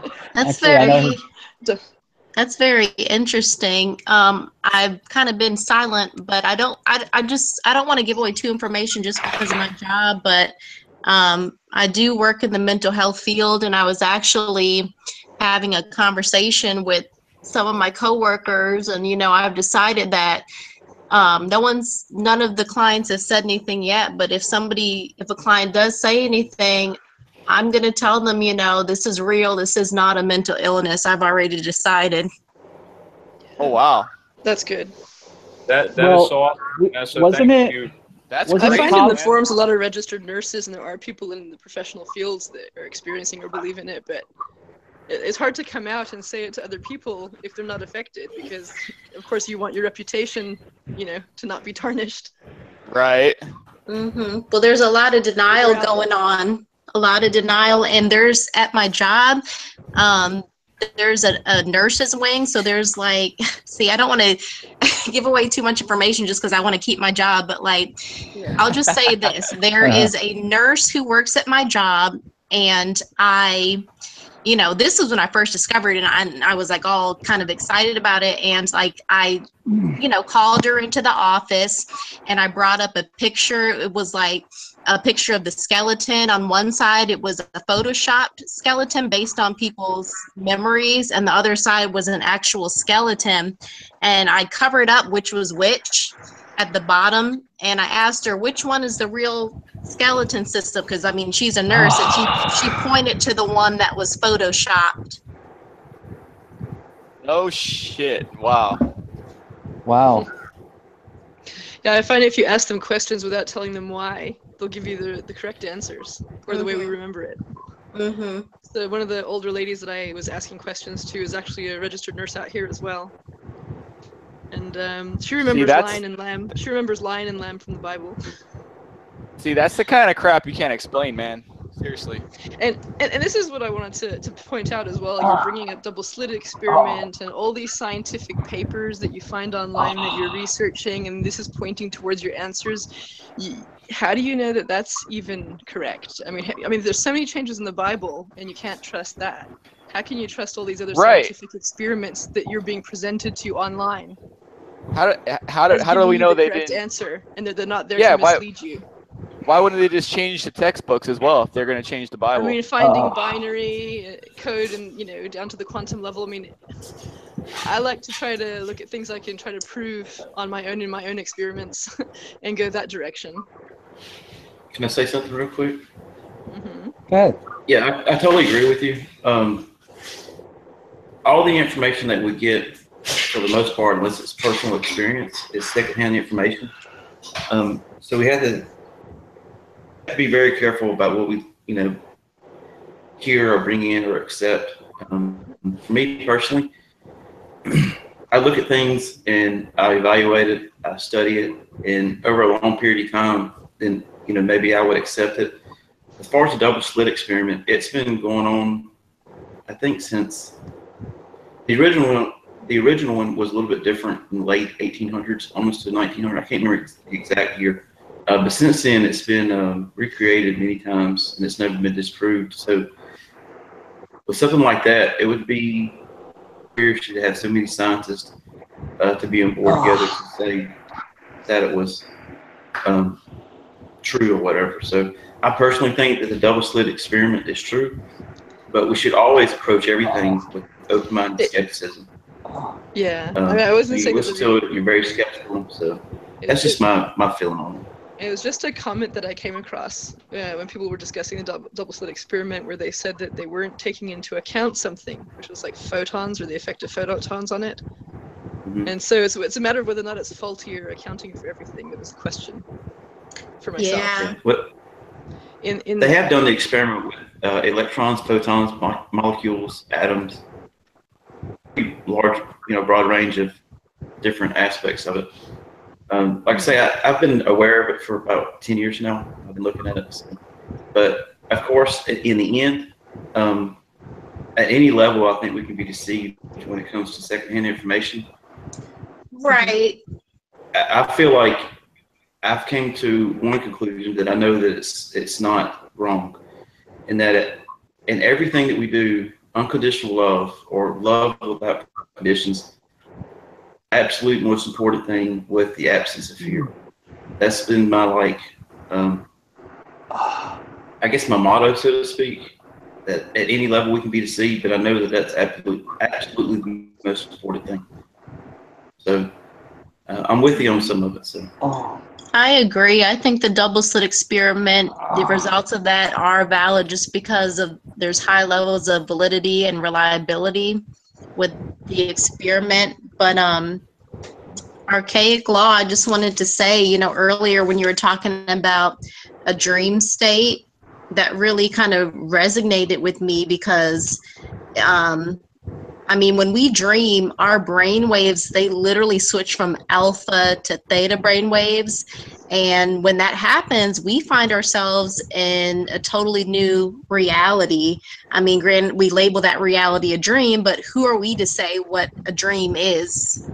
That's crazy. That's let's say I've woken up during a dream, and I woke up in my room, and everything was the same except for a poster on my wall was different, and then I'm like, wow, I'm dreaming right now. Were you really awake? Yeah, I don't know. I thought I was awake, and then I was like, oh, I guess I'm not awake yet. But I felt like I got out of bed, I went to my bathroom, and then I was like, oh, I'm still dreaming, and then I woke up. What is that, I used to sleepwalk, and when you're sleepwalking, you actually see the dream instead of reality. But then again, how do you know what you're seeing is not reality, in that moment? There was these subtle changes in my room that I noticed. That's why I knew I was dreaming. The only way I knew was colors. I saw colors differently. Yeah, something a little different that just I knew I wasn't awake yet. My room was exactly the same, but I have a poster of Kurt Cobain in my room, and it was replaced by like 2 pictures, and I was like, what the heck? It was just weird. Everything else was the same though. You know, it was like I felt like I was awake. Lucid dreaming. Well, you know what else is weird? Yeah. In dreams, they say that when you're dreaming, in order to become lucid in the dream, it's good to like look at a clock and see if the numbers are off, or look at like typed writing and see if the letters are off. What's happening with the Mandela effect? Letters and stuff are morphing before our eyes. So we could be in a dream state. It's very possible. I think we're in a conscious dream, and then we have a subconscious dream. Right now, we're more of a conscious Who's to dream. say which is which? Yeah, it's not really interchangeable, but although recently I had a dream, I'm not going to explain the whole dream, but in the dream, I told myself, man, you got to wake up. And I felt like I woke up, and then I said, hey, man, you're still dreaming. You're not awake yet. And Right, that's what happens to me. It happened like 3 different times, and finally I woke up. But when I actually woke up, I knew for sure that I was awake. So there's some difference, but it's hard to tell the difference once you're asleep. Yeah. I don't know. There's like a fine line there. And the dream was so real that like if there were to be somebody who came at me with like a sledgehammer, I would have not been able to tell the difference. Had I not noticed that my room was a little different. Had I not noticed that one fact, anything could have happened, and I would have thought it was real. Yeah. You know, I mean, that's how real it was. Like, I know what you mean, man. Exactly. And I think that you're really onto something with this whole dream state thing, because people want to ask the question with the Mandela effect, okay, how did we get to this new timeline or this new Earth? I don't think we physically moved anywhere. I think reality is perception.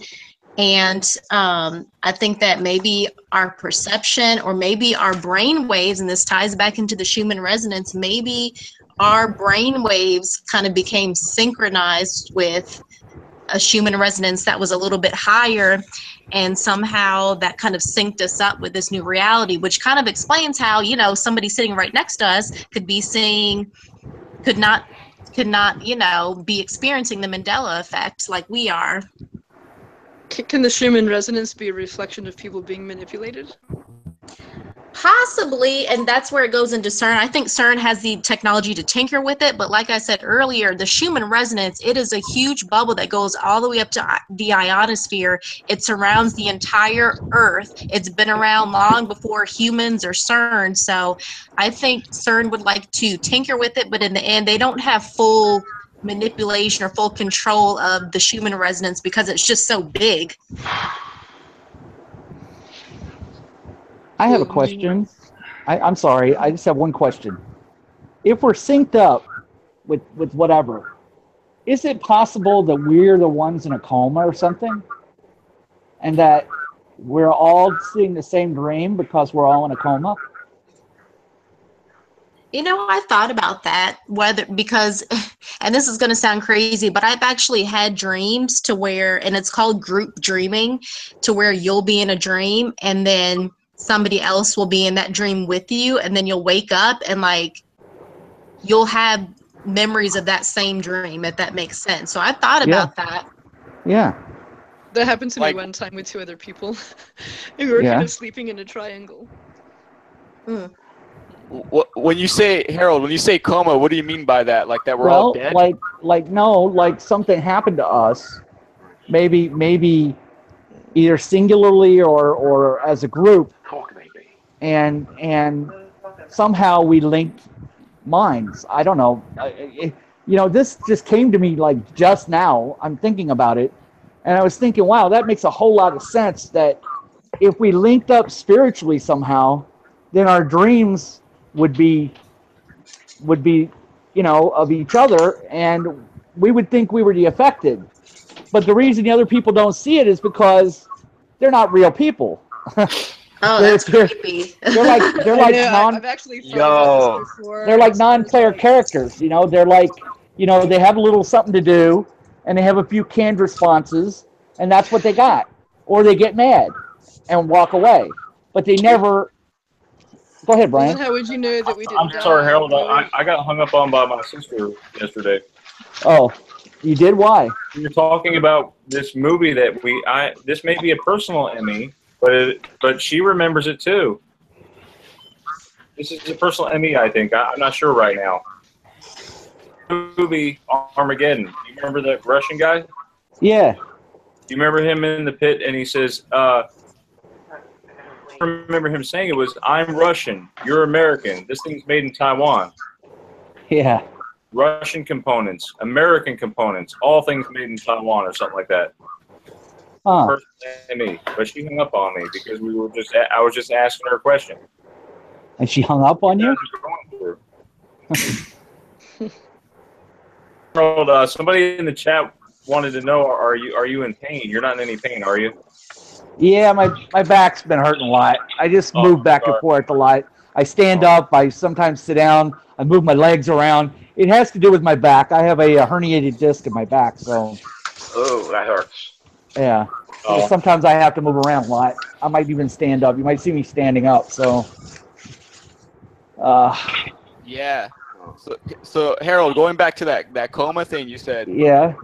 That's interesting because my first thought of, how I stumbled upon this thing was my first I watched a lot of Bluebeard videos. Yeah. I know. And I don't know if that's my man's got quite the story. I'm not saying that it's all true, but yeah, the fact that he said he's from the Sagittarius arm, and when I was a kid growing up in school, I was always taught I was on the Sagittarius arm. Of course. And I woke up over here on the Orion, and yeah, the way I woke up to it, like I almost felt like something happened, and I was placed here, and that the Earth that I grew up on got effed up or something. Oh my God! You know what? Sorry to interrupt, but I just have to say, okay, so, all right. April of last year, I had the strangest dream, and what's weird is like time was warped. It felt like I had been, and there's no way that I could prove this, but it felt like I'd been sleeping for 3 days, if that makes sense. And yeah, did you feel that way too? Like you'd been sleeping for 3 days? Oh Jesus, I hope you didn't, because that's just way too much of a coincidence. Actually, the way I found out about it was my daughter. My daughter told me, and she said, "Dad, I'm scared." And I said, "Why are you scared?" And she says, "The Mandela effect." And I said, "What about the Mandela effect?" And she said, "Here's what it does." And then I got attached to it, and I went nuts. And for like 2.5 weeks, I just researched everything I possibly could. I read, I watched, I didn't sleep. I went nuts. And after that, I began to realize that, it's something real, at least to us. But for some reason, it doesn't affect everybody. And I was trying to look for a reason why it didn't affect everybody. And this explains it. Maybe the people aren't real. Maybe they're only dream people. Or they're mind controlled. Well, I can't accept that just because my own cognitive dissonance won't let me.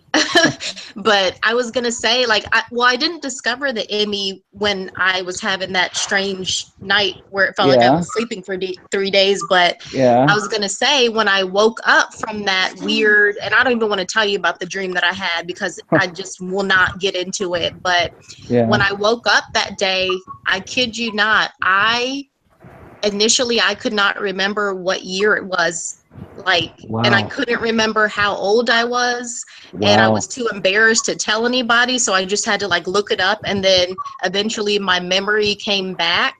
But 3 months later, that's when I stumbled upon the ME. And what's even stranger is that I know there's a quantum death theory floating around, and I don't even know if that's valid or not, but that same year I'd been hospitalized for ketoacidosis and I almost died. So I don't know if that plays any role, or maybe you died. Well, I almost died from ketoacidosis. Okay, well, but I'm alive now. We died, we're plugged into well, how many people, here's a question. Right here, how many people have had a near-death experience? I have. Yeah, I've had several. I have. I have not. I had multiple near-death experiences. That really multiple. Yeah, I've had at least 4. So, wow, that's crazy, man. Wow. I can tell you. I'll tell you just shortly what they are. The first time was when I was about 7 years old. I went to an amusement park, and What happened was back then you had to climb a tower in order to get into a sky ride. And the sky ride didn't stop. It just come along, it hit you in the back of the knees, you sit down, and you put the chain on yourself. Well, the sky ride came around, it hit me in the middle of my back. It was pushing me towards the edge of a 20-foot drop. My dad grabbed my hand, and I was swinging above the tops of trees. And my dad was holding on with one hand and holding me with the other. And we went across halfway across the park with my feet touching the tops of trees. Holy crap. And finally, the guy saw it, and he stopped the ride, and my dad was able to pull me up into the sky ride. Well, that's the first time. The second time, I was almost hit by a tornado. A tornado came right to our backyard, literally within 30 feet of us. And then for some reason, because my mother was praying in the doorway, it turned and went away. But we were like within a breath of dying. And the third time was I was at my cousin's house and a dumpster fell on me. A whole dumpster full of garbage fell on me. And like those big, huge dumpster, the metal ones? Yeah, the big one. And it looked like a ship. And it took 5 people to pick it up off of me. My legs swelled up really badly, and they said I would never walk again. But luckily, I was able to rehab myself and suffer through it, and I reinflated my muscles. But it took 6 months to do. And the last time I was in a car accident, it hit my car, knocked it 120 feet. And wow. Yeah, so that's 4 times that I almost died. So that's effed up, man. Yeah, but you know, I mean, it happens. How about you? Vanessa, was that you talking about like you felt like you slept for 3 days or something? Yeah, I felt like I had been sleeping. And what's so strange, when I woke up that morning, it was like time had been warped, like almost like time was some kind of an illusion, and it had been an illusion my whole life. But the only difference is that morning I was able to see like that our measurement of years wasn't a real thing. It's just so hard to explain. Yeah. Well, it scared me. Right. I definitely can relate to that, because the night before I woke up to the ME, like the literal night before I woke up and discovered this thing, I had a weird night myself where I went to bed and then I woke up like around 3 a.m. and I was like laying in front of my closet. And I was like, what in the world am I doing here? You know, like seriously. Then I was like, okay. Then I went back to bed, and then that next day, like I woke up to the ME. Wow. Do you sleepwalk? Wow. No, I don't sleepwalk. No, I do not sleepwalk at all. So that had never happened to me before, and has never happened since. So yeah, I'm just saying there's something weird happened for me as well. May I say something? Sure. Yeah. Sure. Yeah, hi, this is Tom. Hi, Tom.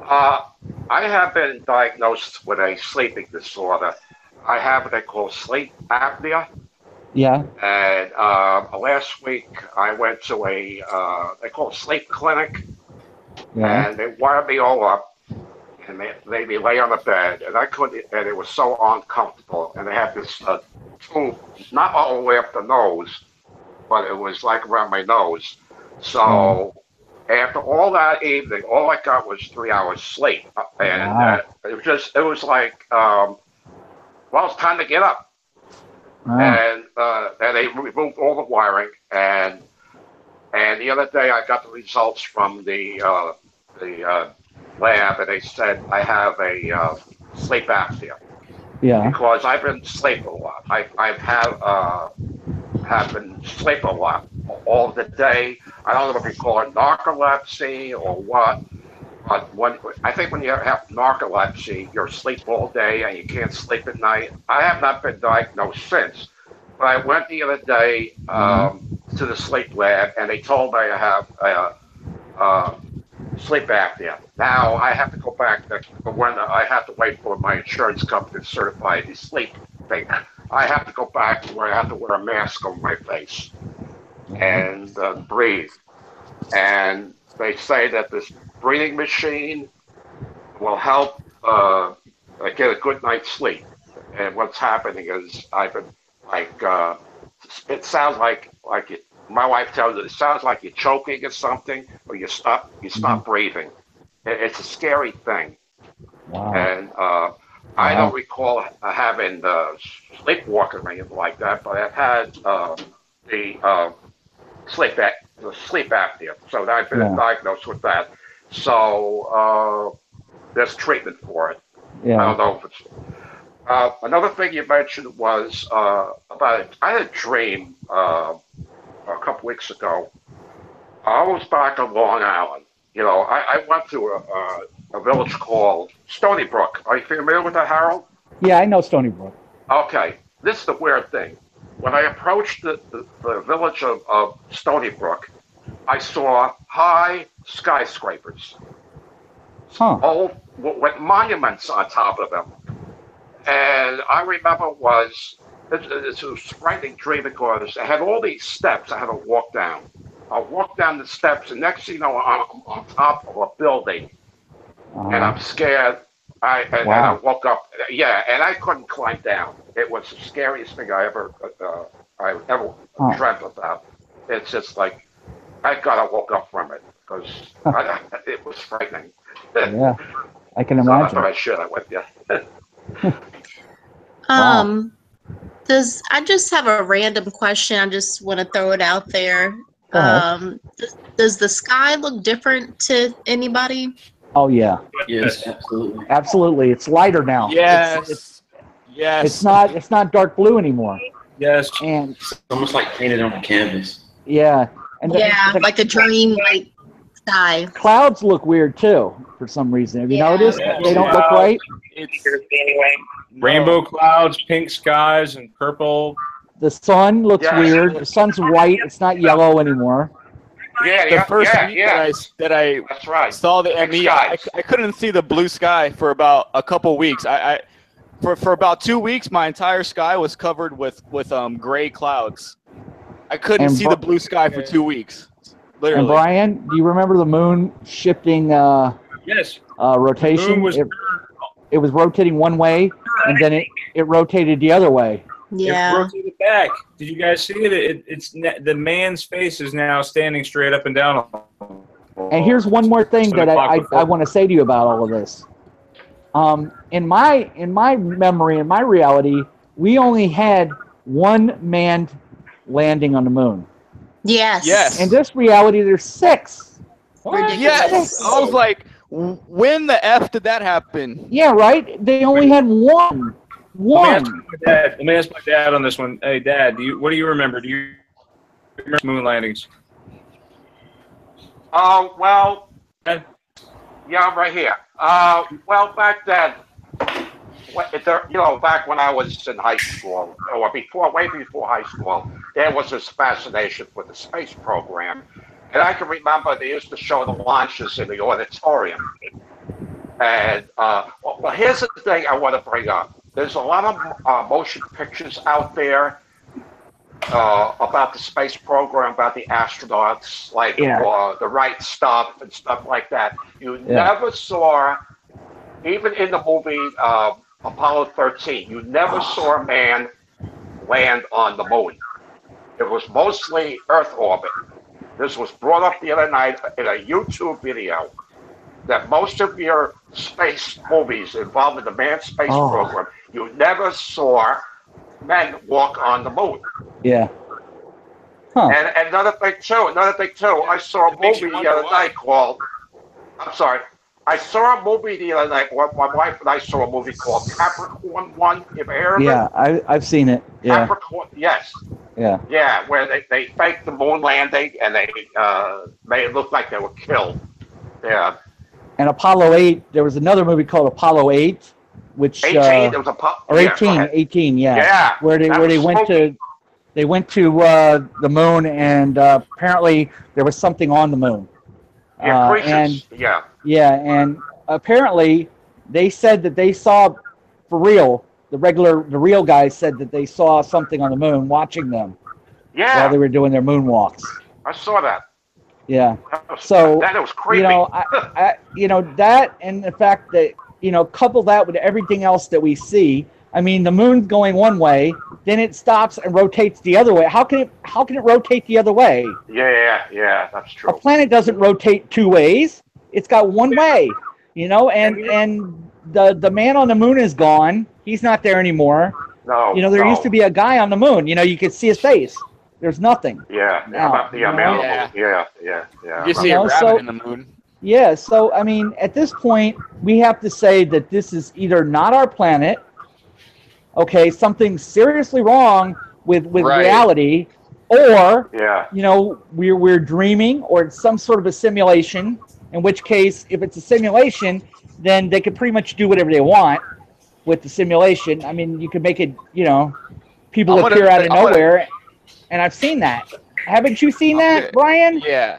There's a video with people just appearing out of nowhere. Talks about the millions of missing Americans. Yeah, they just appear out of nowhere. that. Bam, they're there. They were having a car race, and all of a sudden a dog appeared out of nowhere. Yeah. Was that Bluebeard? I'm gonna go with the first one, man. Yeah. Like I feel like I'm on another planet, dude. I'm not gonna lie. I still feel like it's the Schumann resonance. What do you mean by that? Empaths, maybe we pick up on it easier. Can you guys hear me? Yeah. Yeah, I can hear you. I can hear you, Brian. We hear you. Yeah. Yeah, I'm sorry. What I was saying was like with the Schumann resonance. Pick up on those frequencies. Obviously, either easier than others. Yeah. Yeah, I mean, I think that the Schumann resonance, it's causing, well, it's been documented. It's not even up for debate. The Schumann resonance, it's causing changes in the electromagnetic field, which directly affects our brain waves. The two are synced up. There's no separating them. I agree. Yeah. Also, I heard that the energy level, it went up drastically. And they said that they were using HARP to raise the energy level of it. It jumped, I don't know, from 7 point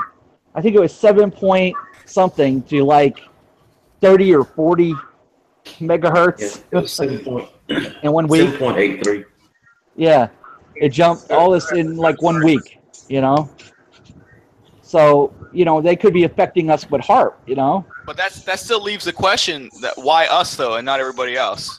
We're sensitive to it. Let me ask you a question. How many people here are psychic? Anybody? Mary might be.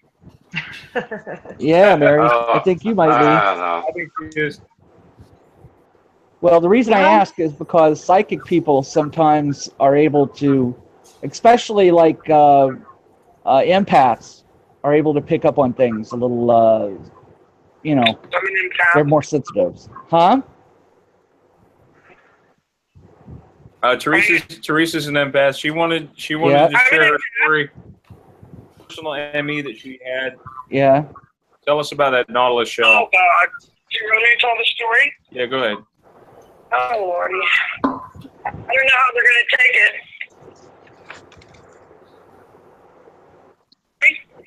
Sure. So the other night I was talking to Brian on the phone, and I was trying to clean up my apartment at the same time. Then I heard really loud, and I live in an apartment upstairs, so it's just myself and no pets, except some fish, and a hermit crab's in a tank with a lid on it. So Yeah. I'm talking to Brian, all of a sudden I hear a loud, like something hit the wall or door. Yeah.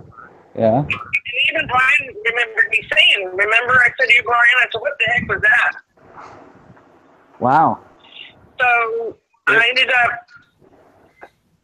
later on looking to see what the noise was. I found a big seashell, which is like my palm, like about that big. I sent a picture of it. Yes, it's seashell. What was it? What was it? It hit. Did it scratch the wall? I mean, the door. It hit the door, and it made like a little dent in it. Yeah, it was made a dent in the door from across the living room and hit the door. And I was like, that seashell was not supposed to be over here. It was in like a bucket with a bunch of others. Wow. I bet your landlord's gonna have a field day with that one. You should tell her or him about the ME and tell her, hey, it was the ME that did that. You know what I mean? Something happened. What do y'all think that was? Maybe not. I don't know. I wrote a paper about paranormal phenomena. That was paranormal. And the MEs, and apparently the scientists that are running CERN, CERN, not CERN the LHC, but CERN the actual organization, they studied paranormal phenomena from the 1930s, actually even further back. But they decided that what paranormal phenomena is a dimensional slip, and that when this happens, beings can come through from the spirit world into the physical world. But it's the spirit world is actually a dimension of reality, and so maybe, just maybe, something happened around that time, and either the veil got thin in that area, or there was some sort of electromagnetic phenomena, which is poltergeist basically, and threw the thing across the room. It costs like 8 to 9 feet from one end of my room to the other. I don't know if you've read the paper I wrote, but it actually explains the different types. I don't want to go into it now because it's a long-winded paper, and but if you want, read it, and you'll understand what I'm talking about.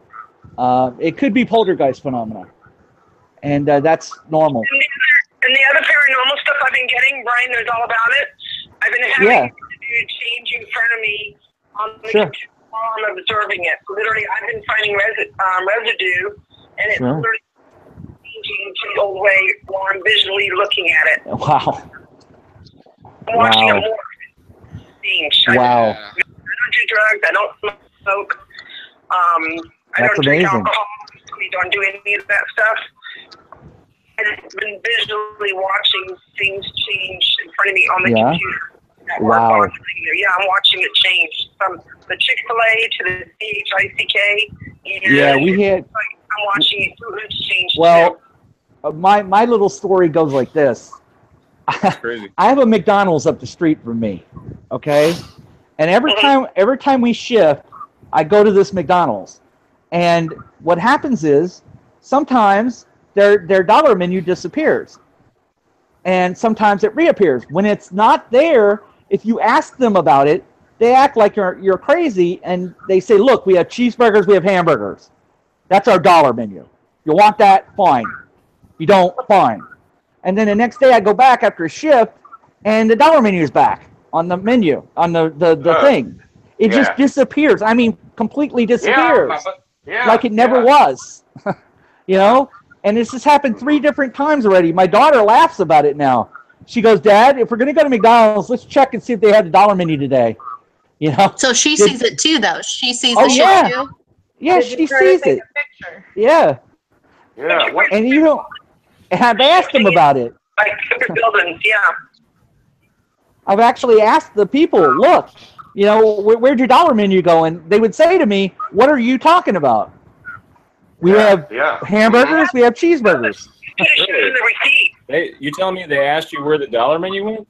Yeah, I asked. Are these people? I that actually know a while, or are they asked like, Are they the same people working the same time? They look like the same people. They may or may not be the same people. You know, that's the thing. When it shifts, the people there act like it never was. But when it shifts back, a different reality. They're probably from a different reality. Yeah. Yeah. They have a different brain wavelength. So, I don't know. That's very strange. Yes. And I think it sort of goes along with a little bit with that programmable reality that, you know, because I think we keep switching these timelines sort of, and it messes with people's heads. It brings people from other worlds. Here. Either that or we have a lot of people that are asleep. Well, let me ask you a question now. But here's a question: are we shifting to other realities, or are they shifting here? Good question. You know, and the fact is, go ahead. That's interesting. Reality. Go ahead. Yeah. Okay. Do you remember back in the 50s, I'll go back a little bit, I'm sorry. There were two popular canned spaghetti products. There was Chef Boyardee. I know Chef Boyardee. And Franco-American spaghetti. I know Remember Franco-American. SpaghettiOs? Yeah. Yeah. It's now Campbell's. When did that happen? Yes. I'm in Walmart the other day. I didn't know that. Yeah. Look it up, Brian. American spaghetti. Yeah. Brian, get on that, man. Yeah, Brian, get on it. I did not know that. No. Campbell's. Yeah. You know that's. Yeah, they were bought out, just like the Nutty Buddy bars and the Nutty and the other one. Yeah. They were merged together. I saw an article on that. Yeah, they bought each other out. Like one bought the other one out, and they were transitioning the old name to the new name. So I've been trying to do investigations on some of the MEs to see if there was like explanations. Hold on a second, though. Okay, so in other words, okay, let me share my screen so we can see this. Screen share, Brian. Go ahead. Yeah. Okay. According to Wikipedia, if you look up SpaghettiOs, it says in 1965 by the Campbell Soup Company under Franco-American brand. The pasta was created by Donald Gorky, the daddy-o of SpaghettiOs. After a year-long internal study of the appropriate shape for pasta dish that people could eat without making a mess. This it was a division of Campbell, right? Yeah. They were bought out. Oh. You remember them being bought out? No. Don't remember at all. No. One was buying the other one out. No, my mother used to buy the box of spaghetti fixins, and that was Chef Boyardee, and it had spaghetti and sauce and cheese in it. Beefaroni? No, this was a box. It had spaghetti and it had sauce and it had cheese. Yeah, right. You know? I remember that. Yeah. And my mom used to make spaghetti out of those boxes. I remember that. I'm trying to find the actual logo. Looks weird now, guys. Guys, have you seen? Go ahead, let's see it, Guys, Brian. I'm trying to show you guys here. Look, I noticed this today. Just hang on, it keeps bouncing around. Look at the emphasis on the SpaghettiOs. The H and E both have horns now. I didn't ever realize that. You see these horns on the H and E? Yeah. The O looks like like a I, and the A looks like a pyramid. Yeah. Well, this to me looks like a regular E, but look at these. Yeah, there's horns on the H and the E, and the O is way too big. Yeah. Is this a legit logo change, or is it something that's always been existent? I don't know. I don't remember SpaghettiOs looking like that, man. I don't either. Me out. There's another one, Hefty. Have you guys seen Hefty logo? Yeah. What's it look like? Commercials because Logopedia doesn't show me diddly squat. But look, Hefty points to the H and E. That F. No, that's wrong. Look at that F and that T. Look at the T. The T has that little hook on the bottom. That's not even a letter now. That's like F, T, and Y put together. It kind of looks like a reverse J. Forms a G or a 6 here at the bottom. That's garbage, dude. Pun intended. It forms a 6. Yeah, it forms a 6 layer at the bottom. And look at this H, E. You see how it's pointing to that? That's what I'm trying to emphasize. Yeah. What is going on here? Wow, that's a big one for me. So that was a good point, bringing that up. Thank you, Dad, for that. Welcome. You're welcome. You found the article where they were bought out? Could actually be wrong. That one hit home right there, that Hefty one. Yeah. Hey, I just had a comment or a thought I want to get in. I'm having a hard time, I wanted to say several things, but I'm just having a hard time finding a way to get in. You just got to jump in there, man. Yeah, I'm sorry. It's just I try to wait for someone to finish and then someone else starts and it's like crap. But I just want to get in at least one or two thoughts here if I can. So I'm going to kind of go back a little bit. But I was thinking about, originally I was thinking more, devil, God is the purpose, trying to tell us one way or the other. But then when it came with the Brian's video, and I had to rethink about that, seeing that beforehand, thinking back to seeing stuff back in 1990. So I almost. I'm sorry, what? Go ahead. Okay. Teresa was she was looking up something. Thank you, Teresa, for finding it. She was finding the Franco-American article. When did Campbell buy out Franco-American? It's okay. Go ahead, Mary. Mary? Sorry. Okay. Teresa, hold on for a second. Okay, so my thought is, like, right now, things are changing so much. Like, every single day, like 10, 20 things seems to change every day. But if you think back, like back in 1988 area, 1990, you have a couple of big changes, and then throughout time, there's a few changes here and there. And it makes me think about when you are experimenting with something, you start really small. You test small and then you go larger. You test a couple things, see how it works out. The better you get at it, you try a few more things. And then now you're at a point today where you have it mastered and you can just play. And you can just change stuff left and right 20 times a day. Like, what do you guys think about that? And that could go with CERN. Yeah. That could go with mind control, where they, the government had programs, back in the 40s and 50s working on mind control. And who's to say that they haven't just over the years kept developing it? You've got different groups that's sectioned off, subgroups inside of that group. Why not everyone would have the same exact memories? True. That's almost seems like they've just practice makes perfect, and now they've got it. And that's that's just a thought I've been having. No, I agree with you. I think that they've been doing this since the early 90s. And now that Teresa brought up the paranormal stuff, I can recall back in 2013 that me and my friend both had an ME together, and we didn't even know what it was. I've had some too. And it had to do with paranormal activity. We were in a haunted house because my buddy was renting a room in college, and it was an old house up in Baltimore, and it was pretty haunted, man. And I spent the night, and we both woke up and had the same exact dream. Like wow. we both told each other our dream, and we were like, yeah, I had that dream too. Yeah, wow. Yeah, it was crazy. And back then, I just kind of wrote it off like, whoa, that was weird, But I didn't know. I was still young and in college, and wasn't thinking like I am now. But yeah, I think it's been going on. I think it's been going on since. You can probably take it back to the late '80s, early '90s. It's been at least going on that long. And I mean, I found some MEs too before I knew about Mandela Effect.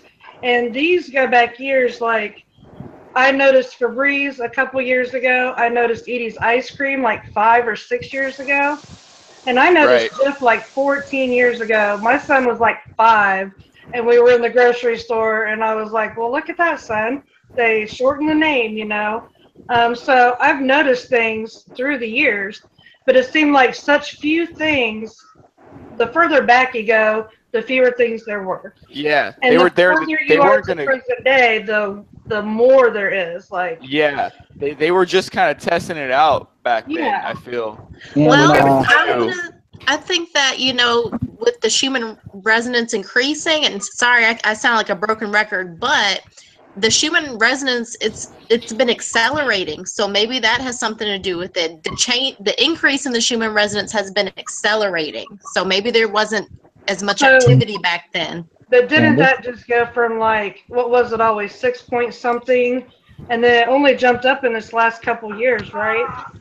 Yeah, it was 7.83 hertz. In 2014, it jumped to 25. January of this year, it jumped all the way up to 36, the highest ever. Yeah. Right. He was talking about wolf spiders. He was talking about wolf spiders. No. He was wolf spiders. Candace? Yeah, I'm here. Oh. I thought you had I'm about to go, guys. Can I say one more thing for all of you? I'm not sure how you can hear me though. Oh, okay. Yeah, I can hear you. Are you on? No. Go ahead, Archaic. Hey, man, I've been up since like 3 o'clock this morning. I'm really tired. Okay. Of everything I've learned, man, in the past years is one thing that I'm absolutely 100% convinced of. Unconditional love with the absence of fear, the thing we could ever focus on. Unconditional love with is love without conditions. So, man, thank you so much for letting me come on here, man. I enjoyed myself. May God bless, all right? God bless you. Much love to all you God bless, guys, Eric. man. Arcade. Yeah. So, I was gonna. I appreciate it, man. That looks strange. Has a Take care. light on it. Take care, all right? So Yeah, if y'all have any time in the future, man, if you ever want me back, I would love to come. Absolutely. Guys, man, I love all of you. All right. Yeah, man. Good talking to you, man. Yeah, good talking to you. Very much. All right. Back on them. I think someone has a TV on or something. Yeah. I keep hearing something about spiders or something. Okay, there we go. Uh, Mom got really excited. She took a picture of a praying mantis. Her tail is curled up on it. It looks so weird. Wait, what? There's a picture of a praying mantis that we took earlier. She took a picture of a praying mantis, and its tail is horned. Who's that? I'm trying to see if she could send it to me real quick. Oh. That's what she's excited about.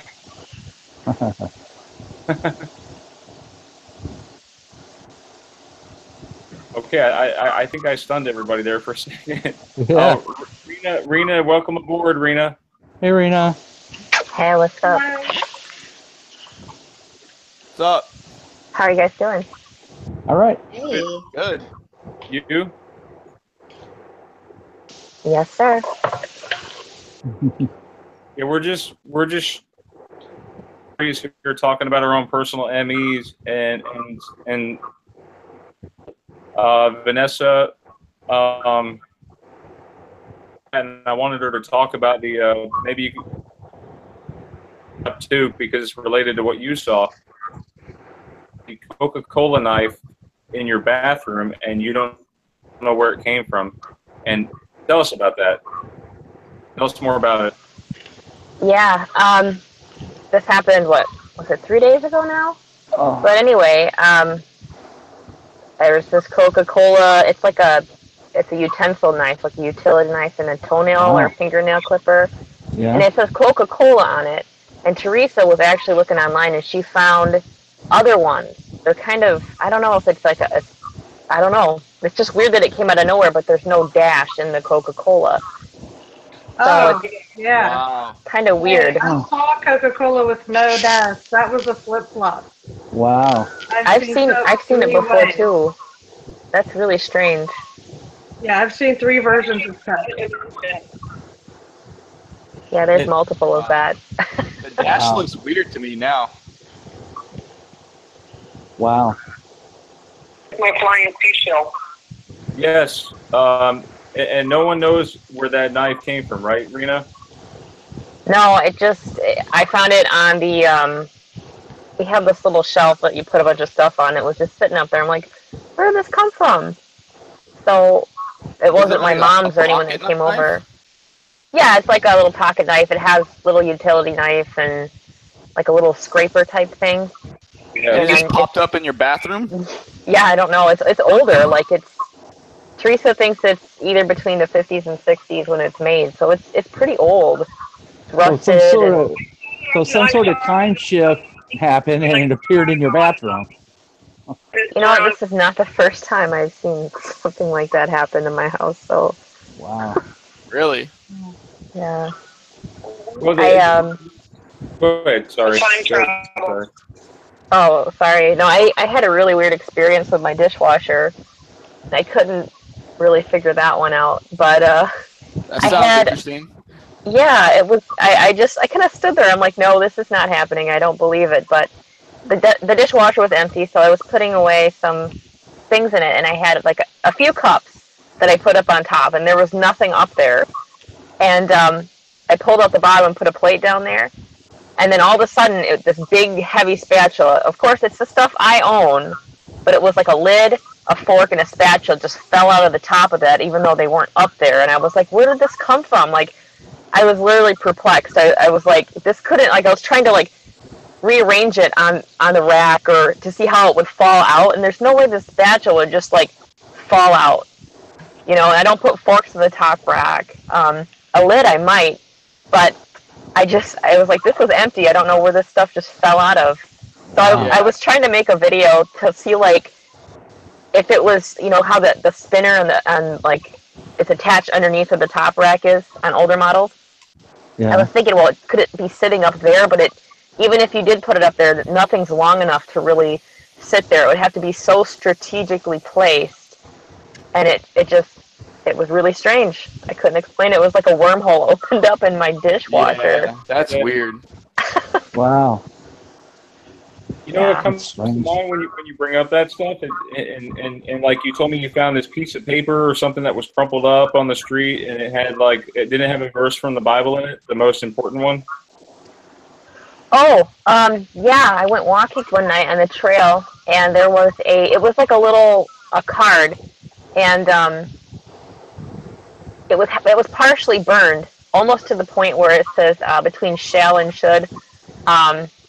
For so God so loved the world that he gave his only son that if you believe in him, you shall be saved.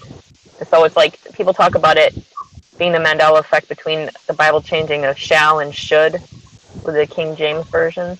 But I thought that was really just kind of weird that was on that trail that night. Like it was almost like it was partially burned to the point where it said shall, like it was trying to get to that, but it couldn't. Yeah. I'll have to show a picture of that. It was really strange. Wow. Jeez, that's weird. I feel like these things are placed in front of you sometimes just for you to see. I feel that sometimes, yeah. Yeah, I agree. Same here. I was in front of the Dollar Tree the other day, and I found 2 pennies, both of them heads up. Wow. Like the mirroring effect. I always talk about that. Hey, I have a weird I look story at with some everything coins. nowadays. You're gonna get some money, Brian. Yeah. I'm putting my kids' things in. That clear that piece of paper. So you're saying that it's saying should now, but it used to be shall. Oh, and shall and it says should. Yeah, because it's like should. I think that's what was it. Is it Matthew? I have to look for a picture. You want me to try to find that and send it to you, Brian? Yeah, if you want. Yeah, and I can share with everyone. Teresa wanted me to share this other one here about Franco-American real quick.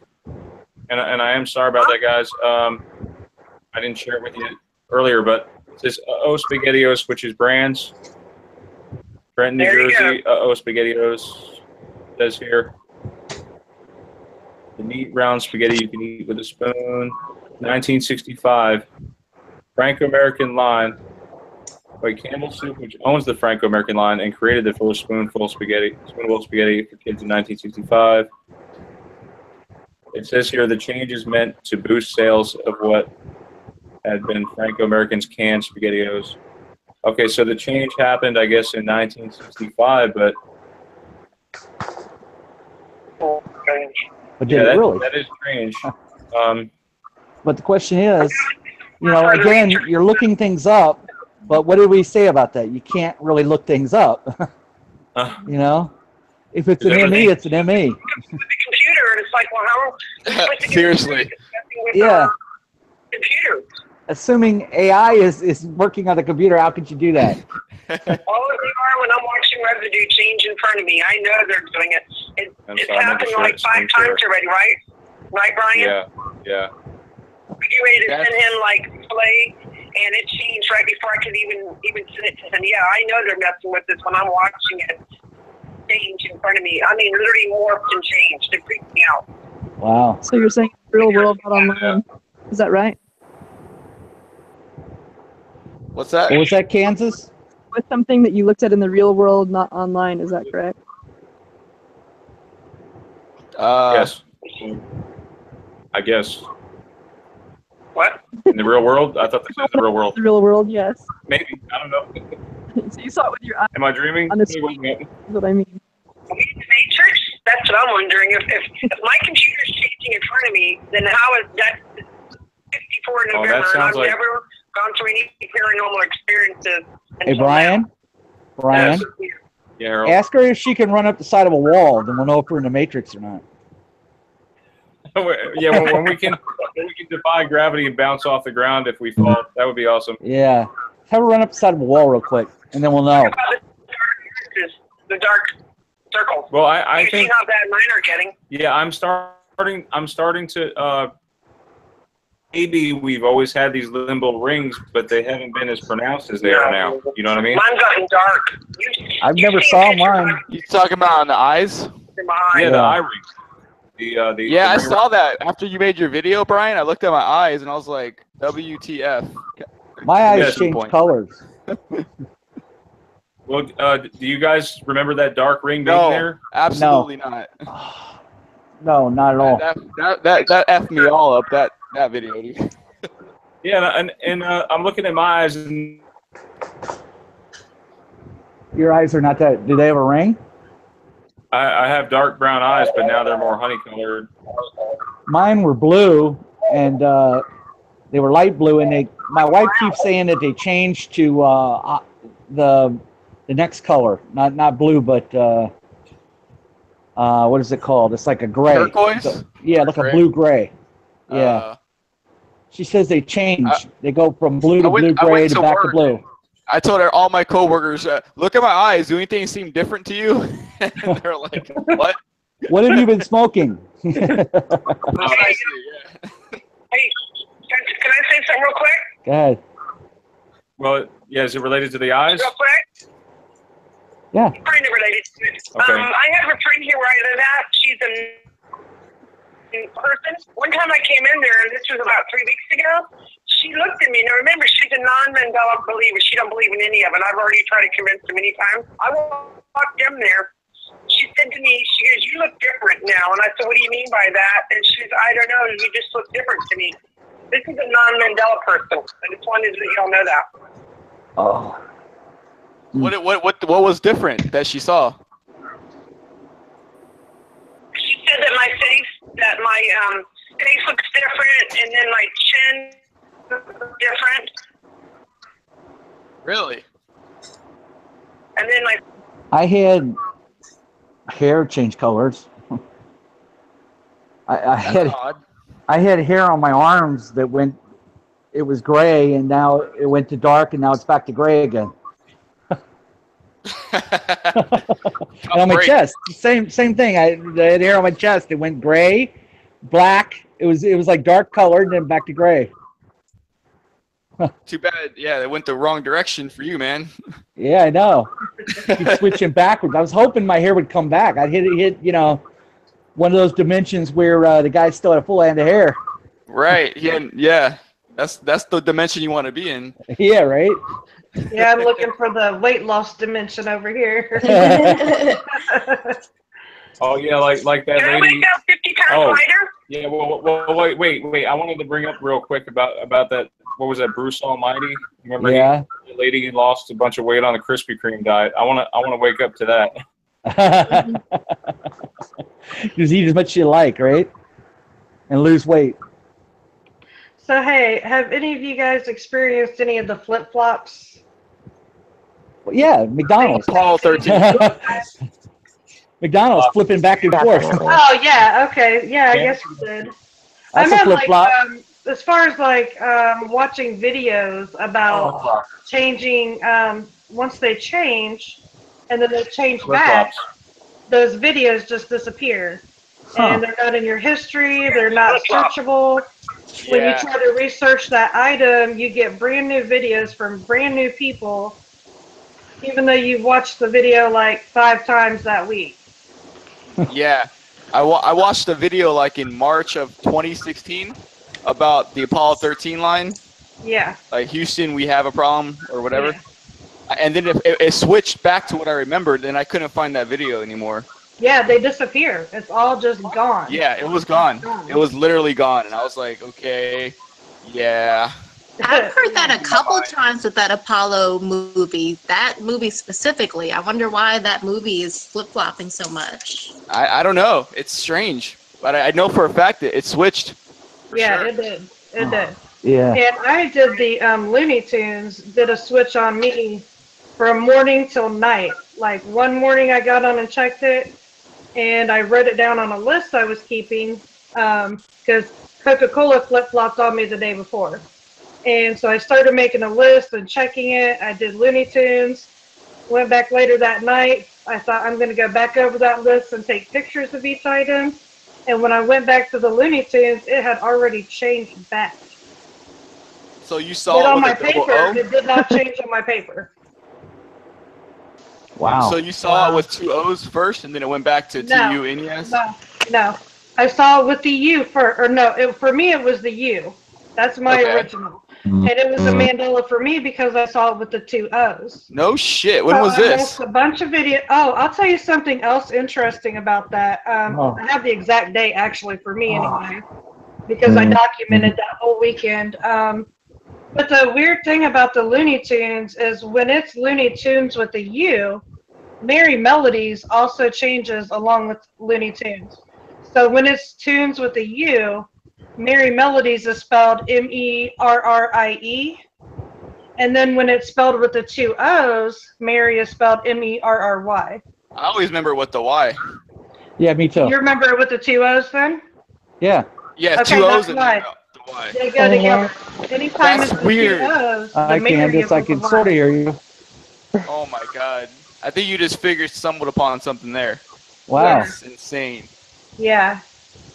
Yeah, and then like I said, I had made a list that day, and when I rechecked it that night, thinking I need to get pictures of each item, so I went to the same place that I checked that morning when I started the list, and it had changed, but on my paper, I still had what I had originally wrote, that Looney Tunes with a U is now Tunes with 2 O's. That didn't change on my paper. So kind of weird. I had to change. You've had some intense MEs. Yeah. I've got a lot going on over here, folks. I really do. Yeah, that shit would make me lose my mind. I did. That weekend was just like, that was really the weekend that got me. And that was in, like January 21st, 22nd area.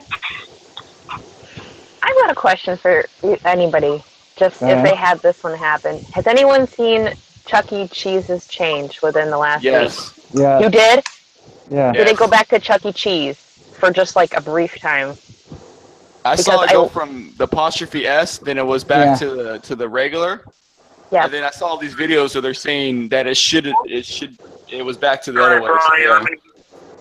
Like within the last few days? Because I was like, what's the big deal? It's Chuck E. Cheese. Right. The website literally said they changed the logo. They dropped the apostrophe S in 2013. I read that one day, and then it was like the next day, like Teresa was sending this residue of Chuck E. Cheese. I'm like, it is Chuck E. Cheese. What do you mean it? And then my whole conversation changed. It made me look like I remember it as Chuck E. Cheese, but I remembered it as Chuck E. Cheese's. And I was like, wait a second, what's happening here? I was floored. I could not believe it. I'm like, it got me. It got me again. That happened to me like about a couple months ago, but it was the same situation. But like they were talking about that, and I was like, "What are you talking about?" Yeah. Yeah. I had something change overnight. It wasn't like that, but I was studying different kinds of storage devices that they were using, for like computers, and they were talking about using DNA, and then they mentioned memory crystals, and they said that they could use these crystals to store memory on it. Okay. And I went back the next day. We had a shift. I went back the next day, and memory crystals became something used in quantum physics to like perpetual motion, basically is what it is. But the memory crystal thing that I had found disappeared. It was gone, like it never happened. And I looked everywhere. I looked at where I found it. I looked, online. I went to Wikipedia. I went to, I went down the line, and it was never. It never was. It never existed. Now, memory crystals are something that's used in quantum physics, and they say that basically it's a new state of matter in which it doesn't require energy to sustain itself.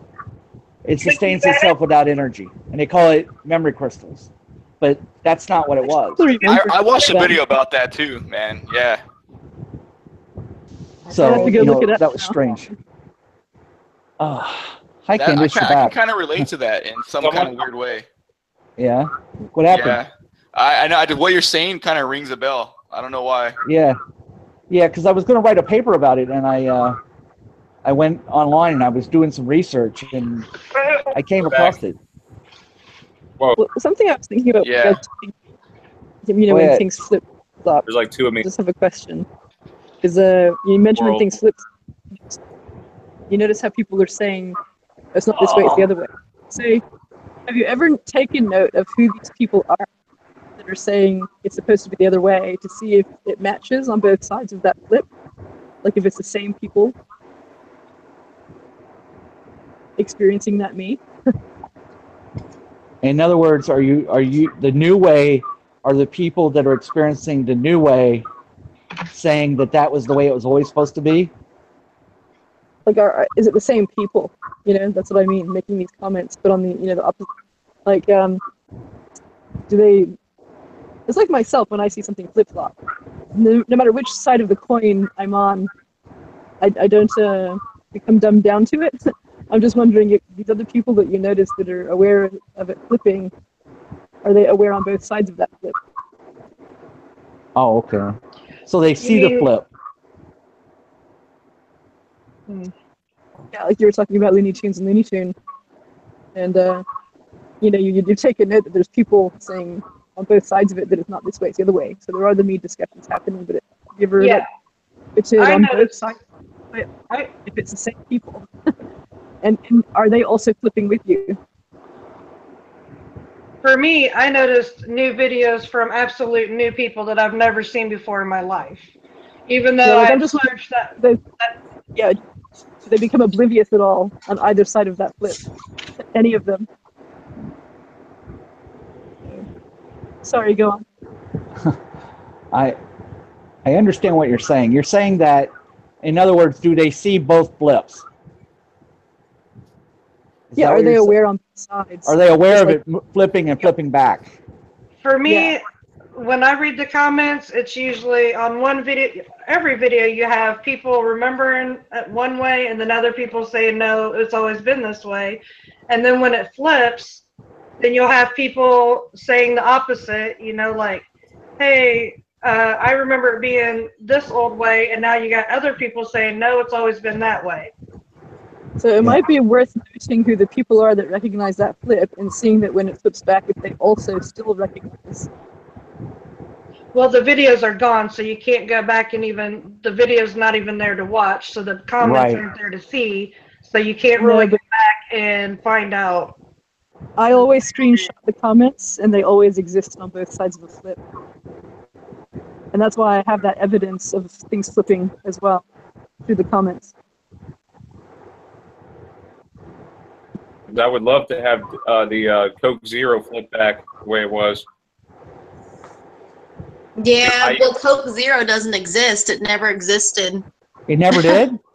Coke Zero never existed. I can literally picture the label in my mind. And if you look it up, it just said Coke Zero, C-O-K-E space Z-E-R-O, but it was never ever that way. And what is really creepy is if you go on YouTube and you type in Mandela Effect Coke Zero, the very first video or two should be a guy who drew the Coke Zero label from memory. And what that guy drew that I've never met in my life, that matches my memory of what I remember Coke Zero to be. Huh. And it didn't. What about your memory? So it never flip-flopped. It only went one way. It never flip-flopped. What did you say about the... What's that? What were you saying, Vanessa, about his drawing? You kind of... What he's drawing. Oh, no, it was never a flip-flop, but I was just saying that because I know you wanted me to bring it up. I saw you in the chat, Brian. But, yeah, his drawing, this guy across the country, he drew it from memory, how the Coke Zero label looked on the bottle, and that matches what I remember Coke Zero looking like. And I'm sure it matches your memory too, Brian. Do you have a picture of that you could send me? I was just... Right now, let me see. If you just go on YouTube, Brian, and look it up, let's see if I can find it. Yeah, just post the link in the chat, and I'll go ahead and share it with everyone if you want, or if you want to share it, it's up to you. I'll let you share it. I'm not technologically savvy. So is this your first time doing Hangouts, Vanessa? We didn't get to talk beforehand too much. Yeah, this is like well, I did one Hangout with E-Man, but yeah, I'm really enjoying this Hangout. Thank you for having me on, by the way. Oh, you're welcome. You're welcome. It's a pleasure having all of you here, including Vanessa. So I'm sending the link right now in the chat. Let me know if you get it or not.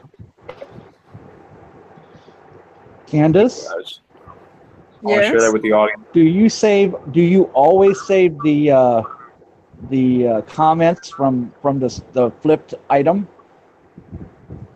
I always, yeah, the evidence is in the flip-flops and the evidence is in the cracks. And some like, say AI or something goes and changes the major things at. The things that it misses, and I find, and where you can find evidence is in, like, say, the sub-comments. You go and you screenshot those, and they'll still exist after the flip, saying it's the opposite way. They don't change it. A thing of Glenn, remember? That was a comment in a comment of a YouTube video, and that still exists, saying it's the opposite way to what it is now. Huh. So you can collect. I'm just going to recommend everyone start trying to collect evidence that way, screenshotting comments. Finding those same people that are making comments on the other side of the flip, try to connect with other people that you can find similar to you in the comments and see if they still recognize this on the other side of the flip. I wish I had done that back in like March of 2000. Back then were a lot different than they are now. Yeah. So I mean, like, I've got a lot of theories in where I want to go and how I want to, prove or disprove whether or not it's mind control. Yeah. that's one of it right there, is the evidence in the comments and finding those people. Yeah. Yeah, the comments were really strange too, like very different. And the other thing, if it's magnetic mind control, because one of my little theories, if you've heard before, was I still have to do the poll and I haven't done it yet, but I will. And that's just going back and looking at how many people that are me aware have mercury amalgam fillings or Rh negative blood, where it's actually diamagnetic, so it repels magnetic forces. Which I happen to have the mercury fillings, and I also have Rh blood, so I'm like very diamagnetic. So I could have like a repelling force, which is why I hold my memory. So We'll just build some graphite hats. Yeah, well, the thing is, you would have to get. This is going to be the trick: is you'd have to get the non-me affected people to wear it, because you want to see if they wake up. Well, so how are we going to get our friend that is oblivious or our family member? Go buy them and you can actually, I found places online where you can buy the product, like beanie caps and stuff that have silver in them. But you gotta go buy them and get them to wear it and see if it can help wake them up. And that would run up behind them and slam it on their head and see what happens. Yeah, so that could help prove or disprove whether or not there's any kind of magnetic mind control going on. Yeah, or they just punch you. Whatever. My whole theory was that we see the visual hack, so to speak, and so does everybody else. Other people are oblivious mentally with their memory, but we remember because we might be more diamagnetic somehow. Yeah, that's very interesting, because it's almost like, how do you label these people? Because our memory is the same as their memory, but they won't like acknowledge the ME or talk about it as being real. Are they awake? No. Are they asleep? Are they hypnotized? I don't know. Yeah, exactly, that's what I'm trying to say. Like, they might have been reprogrammed, and so the way to find that out is to try to get a non-me person to wear this sort of stuff to see if it can help them remember. Like I said, just slam the hat on top of them. Offer them $5. I'll give you $5. You put the hat on. I'll give you $5. Just put the hat on and wear it, and tell me what you see. If there's a skeptic that wants to be able to see what we see, then they might have to be willing to try this. Hey, Harold. Yeah. I know you know this one, man. I swear to God, man. If I ever watch Field of Dreams and I fucking hear "If you build it, they will come." If you build it, he will come. That's it, man. I swear to God, if that changes to "they," Yeah. That's it for me, dude. I'm done. I'm Well, quitting my I got one more for you. I got one more for you. Mama said life is like a box of chocolate. Right. Mama always said life is like a box of chocolate. Go look at that one. Well, you I want to know know that what's one, trust strange? Yeah. You want to know what's strange? Sure. So Berenstain Bears, right? Yeah. I read that book all through my childhood. I know this isn't old to me, but like I knew it was STEIN. Like I just knew it was when I first discovered it as an ME. Yeah. That thing stuck out like a sore thumb. Over time, what I did is I kept looking at ME Berenstain Bears videos and I kept seeing it with the new spelling of STAIN. Now, on a cognitive level, I know that my memory was STEIN. Now, when I go back and I think of my childhood memories, the visual in my childhood memories says STAIN. Even though I know it's almost like my original memory was erased, even though I know. Vanessa, it never was. It was always stained. Just. No, I'm that's confabulating. true. Because I Stop feel like when I confabulating. bring up MEs to people, like they will say the right thing, and then it's like they'll have a glitch, and then they'll correct it to what it is now. Yeah. I've experienced that many times with people I've tried to like say these things Well, to. I was talking to Brian the other day, and I said, you know, that Rod, who made the Twilight Zone? Sterling, or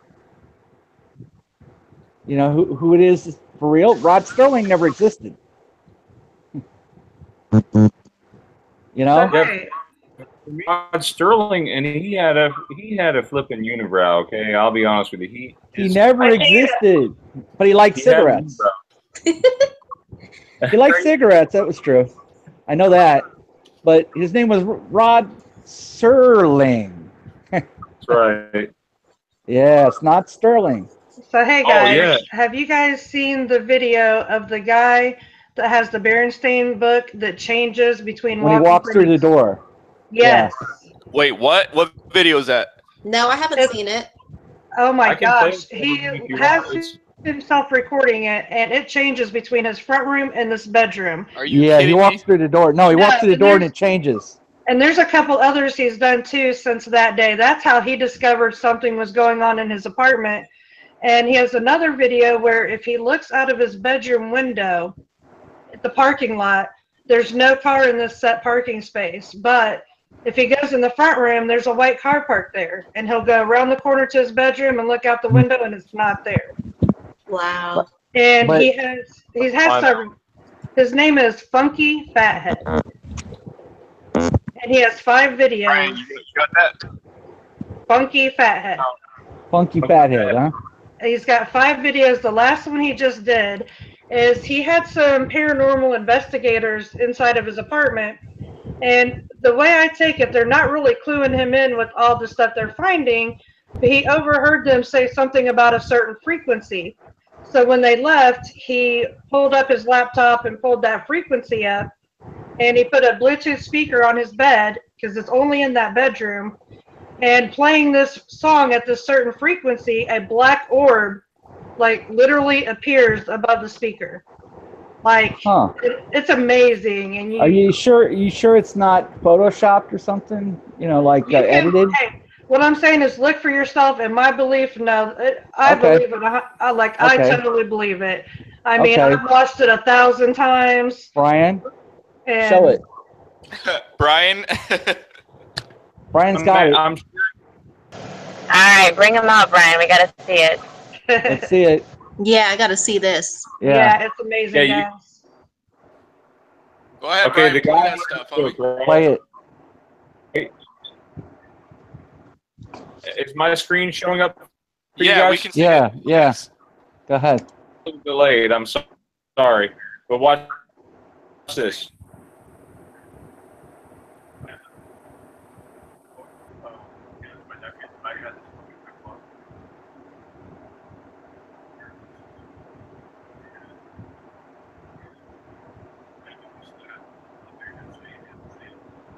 Come on.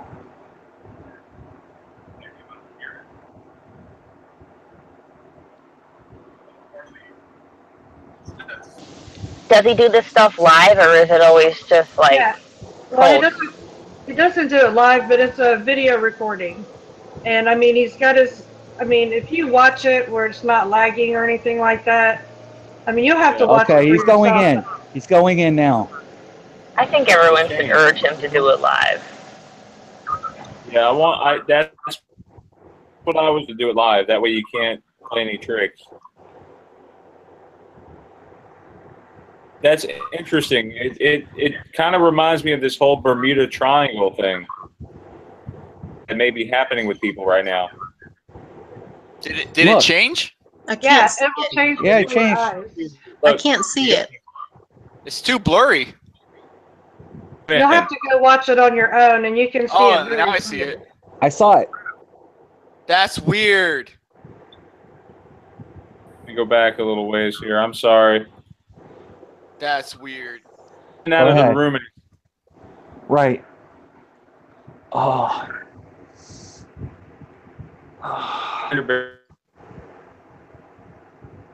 And as he comes out of the room, it changes to stain. Wow. It doesn't look like he photoshopped it either. No, it doesn't. And like if you watch his other videos, like you just can get your own feeling, but like I feel like it is true, and I can't tell. I'm not professional, but I can't tell by looking that it's been altered or anything like that. Well, and we might have to try that with people need to investigate that. Okay, like I would want to. Doesn't reach far enough into one of the rooms. I want Coca-Cola Zero in there and see if it changes to Coke Zero. Brian, What? why don't you contact him and see if you can go there and you know, do a show there? I will see what that. And see if you can see what he sees. You know, maybe take some things there that have flipped and see if they flip back. I still think you should do it live. Like, the for instance... Bible is another one that changes in his room. The lion will lay with the lamb. Yeah, take it in there. Bible on the bed. See if the Bible changes. I mean, you guys watch... go ahead. Go ahead, Brian. Oh, I just said, you know, if you took a bunch of things with you and went there that had flipped, maybe they would all flip back, you know?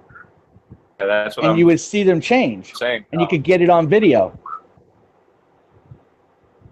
I wish you have to wonder sometimes. It's a fantastic idea. Should contact that person and say take some other stuff between the two places. Yeah. I think the government would have showed up at his house by now. Well, do you guys watch Guy Fawkes by chance? And also yes, see John. Yeah, he's good. He actually claims that he's seen the Bible change right in front of him. I believe him. I've seen so much stuff change before my eyes. It's maddening. Horrible. Yeah, the Ford emblem morphed right in front of me. Wow. It's shocking. You're like, wait a I second. haven't seen anything like that. You haven't experienced a change before your eyes?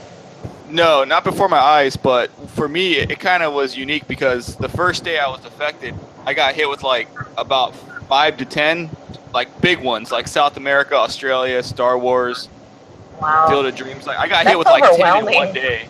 Oh yeah, Wow. I literally thought that I had moved planets, and I basically accepted it. Like, yeah, I'm not on the same planet anymore, you know. And I felt that way too. Yeah, I accepted it because I look up into the sky and then it's like gray all the time. Like my sky is just gray, and like people are. My boss was different. I've noticed that his personality was different, and I was like, okay, he was more of an asshole in this reality. I was like, that sucks, you know. Yeah. But one thing. Sorry. Oh no, sorry. Go ahead. I just say, well, once one thing changes, I mean, you're gonna see it just spiral out of control, and you rabbit hole so hard that you're just like, I can't handle it. But you start to get used to it. It's horrible at first. Sorry. Go ahead. I didn't mean. I'm lagging, so I don't always get everything on time. Sorry.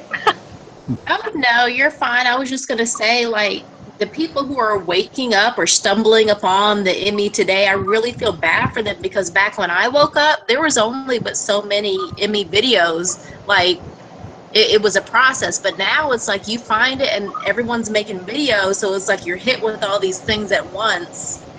Right, but it's a little different because like there's so many now that it's easy to say that it's just like, you know, like back when I stumbled upon it, it was more like a conspiracy theory, if you would, but like not really. It was kind of like it wasn't that popular yet, you know.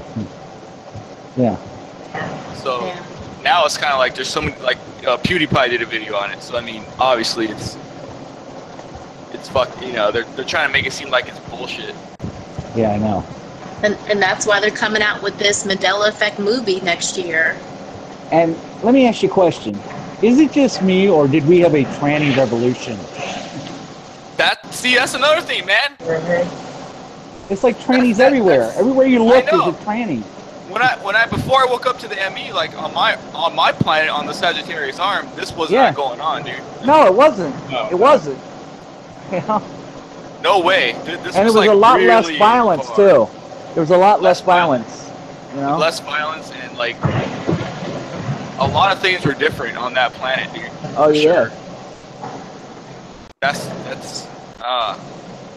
it's hard to really like think about this and not like truly believe that you've been moved across the galaxy. Well, I mean, it's nothing wrong with the fact that they're trannies. It's just that I have never seen things change like they did. Everything changed in like half a year, you know? It was like suddenly the world was violent. Suddenly it was you know, all these things happening, but it happened in a half a year. You know, these things usually take 10, 15, 20 years to happen, you know? I think it just represents... it happened in half a year. Yeah. You know? I think it just represents an overall acceleration in a lot of things. Yeah, I can see that. You know, and like I was saying, you know, it was weird to me. You know, like all these things just happened, you know, like boom, they were just there. You know? Flying cars. There are flying cars now. You know? We always thought, well, you know, they would never make flying cars. They have them now. Yeah, it's hoverboards too. A real hoverboard. Yeah. You know, not the a real ones from Back hoverboard. to the Future, though. Yeah, I know. Well, it doesn't look like it, but it works just as well. It looks like a flying Segway. What do you guys think about the Cubs winning last year? That's another thing. It paralleled. They wanted, what was that, 100 years? It paralleled Back to the Future. It was off by a year. Wow. Amazing. Well, didn't you say, Brian, that sometimes they show us ahead of time what they're going to do? Predicted. Yeah, so, you know, maybe that's what it is. It's all predictive programming. They show it to you and then they do it. That way you're not afraid of it. But Harold, if you could go back, would you want to stay asleep or would you want to discover the ME? Like if you could go back Well, it depends. Now, do I get to be a movie star with and a nice steak dinner? Well, no, I'm just asking, if you could go back, would you decide not to, know about the ME? Explain. That's a running joke, you know, from The Matrix. The guy who sold him out got a steak and he wanted to be rich. Oh, yeah. So, I mean, if I got a steak and I got to be really rich, I don't know, you know. But is ignorance bliss? Is it really? Ignorance is bliss, you know. You don't have to worry about it anymore. You know, what new world? I'm sorry, but I would still take the red pill, man. Yeah, I know. I'm just saying. The steak sounds pretty good, but okay, we'll go with the red pill. What about the red and blue together and call it the purple swirl?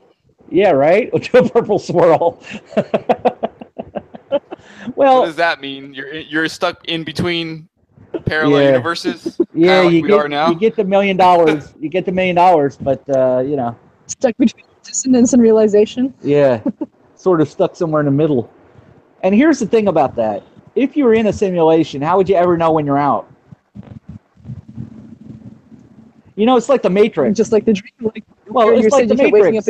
He got out of the Matrix, and then yet he was still, you know, able to stop the things with his hand. You know? So we're not all gonna get a call from Lawrence Fishburne saying, like, no. Yeah, it's not gonna happen, buddy. Yeah, you're not gonna see what's her name show up. You know, Trinity. Trinity's not coming. Right. So the fact that he could contact Neo in that state, you know what I'm saying? Like, if he was truly in the Matrix, how could he reach him then? Yeah, that's something they. You know. Because he was in the Matrix. They actually went in through the Matrix to get to him. Supposedly. So they could contact anybody they wanted to. Yeah, they go into the Matrix and contact him. Well, maybe. Yeah. Maybe when we die, like we're in the Matrix now, but maybe when we die, that's when we're outside of the Matrix. But our goal is to change the Matrix to make it better. So the only way that we can do that is to reincarnate into these bodies and be within the Matrix. Well, can I fly? I wish. Yeah, if I could look as cool as what's his name over there with the coat and the glasses, you know. Morpheus. Keanu Reeves. Morpheus or Keanu Reeves. I look like him and fly around. That might be cool. I could live with ME if I could just fly around. Unfortunately, the ME is not giving us these capabilities. I know, that's sad, isn't it? You're in a simulation, but you're still just a guy in a simulation. You're just a guy who's now labeled as a psycho. And you wonder, is somebody watching you on a screen laughing? You know. Here's a cheat code. Watch this. A bucket falls on his head. Well, I mean, we might be the entertainment of whoever's responsible. You know, like that. What's that thing where you create people? The Sims. Sims. It's like the Sims. You know, you get a cheat code. You put in a cheat code. Something weird happens. You know. Brian, have you ever wondered that? Have you ever wondered why, when the bad things happen, are people using cheat codes?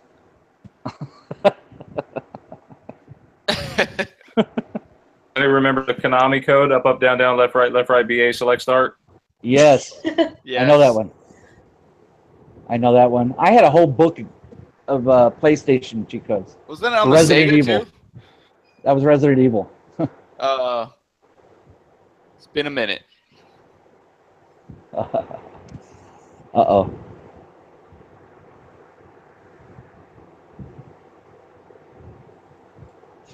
I mean, yeah, I hear you, Brian. Sure.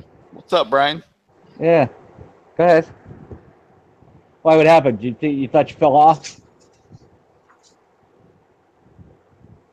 If you're talking, I can't hear you now. Yeah, no. Can't hear me now? Yeah, now I hear you. Now I can. Yeah. Uh-oh, we were talking about the Matrix. Probably shouldn't have talked about that. Nothing good comes from that. No. When the agents show up at your door, you'll know.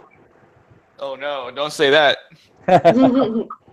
Start putting things in your belly button. Don't, you know, Okay. Hold on. I got to turn my light on now. Now you're worried. Is anybody going to go see Spider-Man this weekend? My friend just saw it.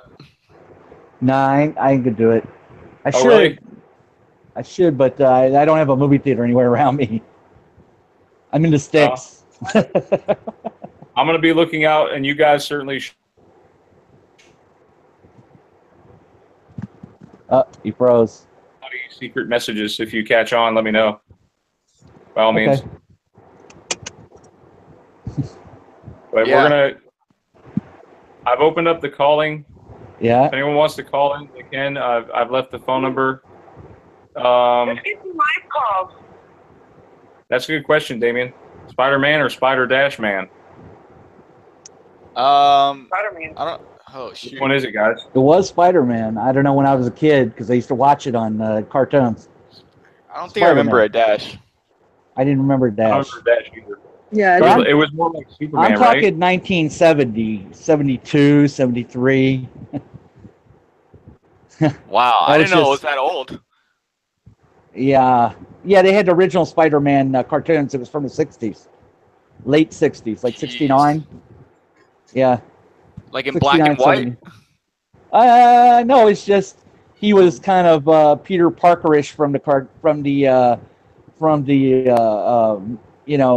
comic books. It wasn't really the hang upside down, kiss the girl, and he was more like a cartoon character. Not very human, more cartoonish. Before we go, I wanted to announce.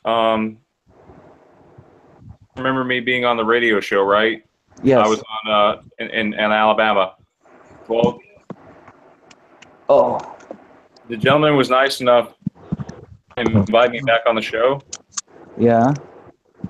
He's inviting us to on TV, either local or national, ABC, for ABC. Wow. He thoroughly believes in the Mandela. So anyway, it's set for October. The game is set for October 28th. If anyone wants to go, okay. And I'll get with him. It'll be at the Civic Center. Okay. It's near Lynette, Alabama border. I'm only hearing every other word. Yeah, you're kind of freezing. It's in Alabama. It's near Lynette, Alabama. Okay. Civic. Yeah. Okay, it'll be on October 28th. If we haven't been raptured out by then. Okay. If anyone wants to attend, let me know. And sure. There to 100 probably guests at the Civic Center. Okay. He can rent out 2 rooms, so. If anyone wants to be on TV or just talk about Mandela Effect stuff and meet, sure. Sure. October 28th, you said? Yeah, October 28th. Okay. We'll see. It's a great way to meet other people with the Mandela. Yeah, I'm definitely interested in going to that, Brian.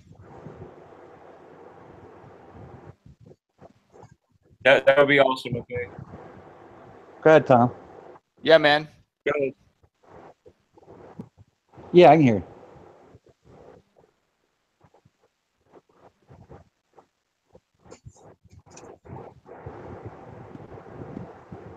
Yeah, I think it has. I think so. Yeah, I think it has. Yeah, look it up on YouTube. Go on YouTube and type in Mandela Effect and George Norrie.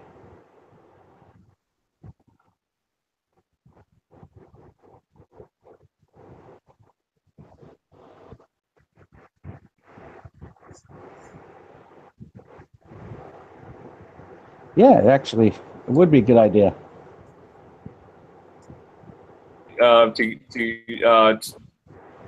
Wait, say what again?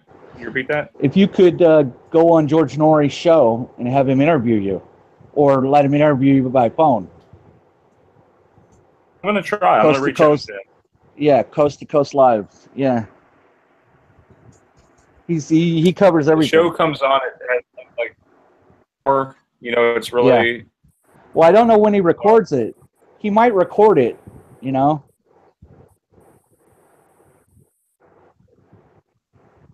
Yeah, at like 2 o'clock in the morning.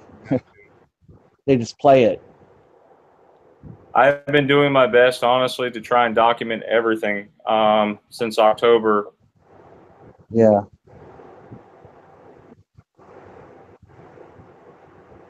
Yeah. And he froze. All right. Oh, you see me? Yeah, I can see now. You every froze other up word. a minute. Yeah.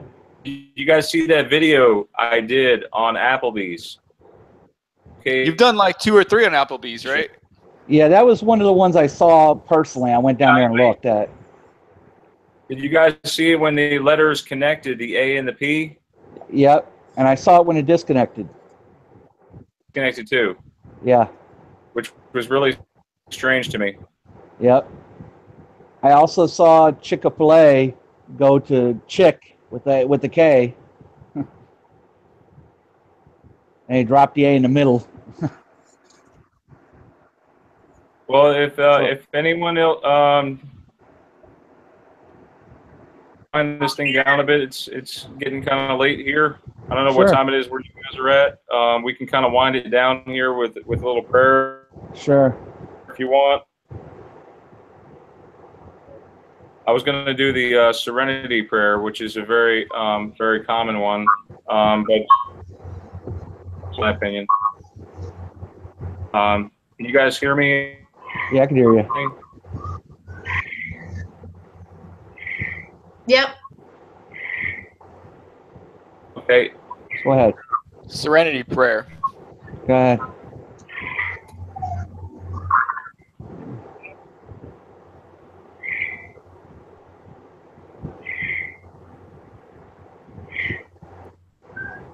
Yes. Isn't that what they say at the end of every AA meeting? The serenity to accept the things I cannot change, the courage to change the things I can, and the wisdom to know the difference. Amen. Yeah, that is what they say at the end of an AA meeting, right? Yeah. Actually, yeah. But it's for the ME too. Well, we don't have a 12-step program.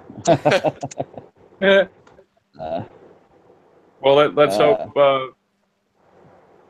This is an ME meeting. Yeah. I mean, I'm probably saying too much here, but I have the blessed trinity when it comes to psychology. I have a psychologist, a therapist, and I have a psychiatrist, honestly. Sweet. So you're covered all bases. You're covered all around, man. Yeah.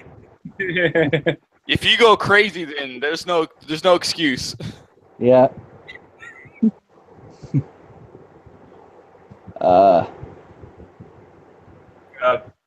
Go out there and make your own residue, right? Yep. That's what Moneybag says. Go. Yeah. Create the reality you want to. I just wanted to share my my link for my my blog in case anybody wants to go to my blog. I'm going to be posting on there first before I post on the groups. If you want to send me that link, sure. Sure. Yeah, I can do that. It's I'll share it and then I'll send it to you as well. Okay, sure. It's all lowercase letters. patriotpages.wordpress.com. Okay, and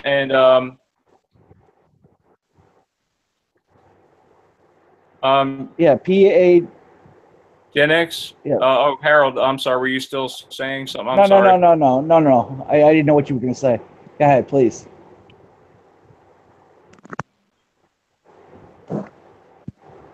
I didn't mean to cut you off. I'm sorry. No, you didn't cut me off. Go ahead. Yeah, I understand.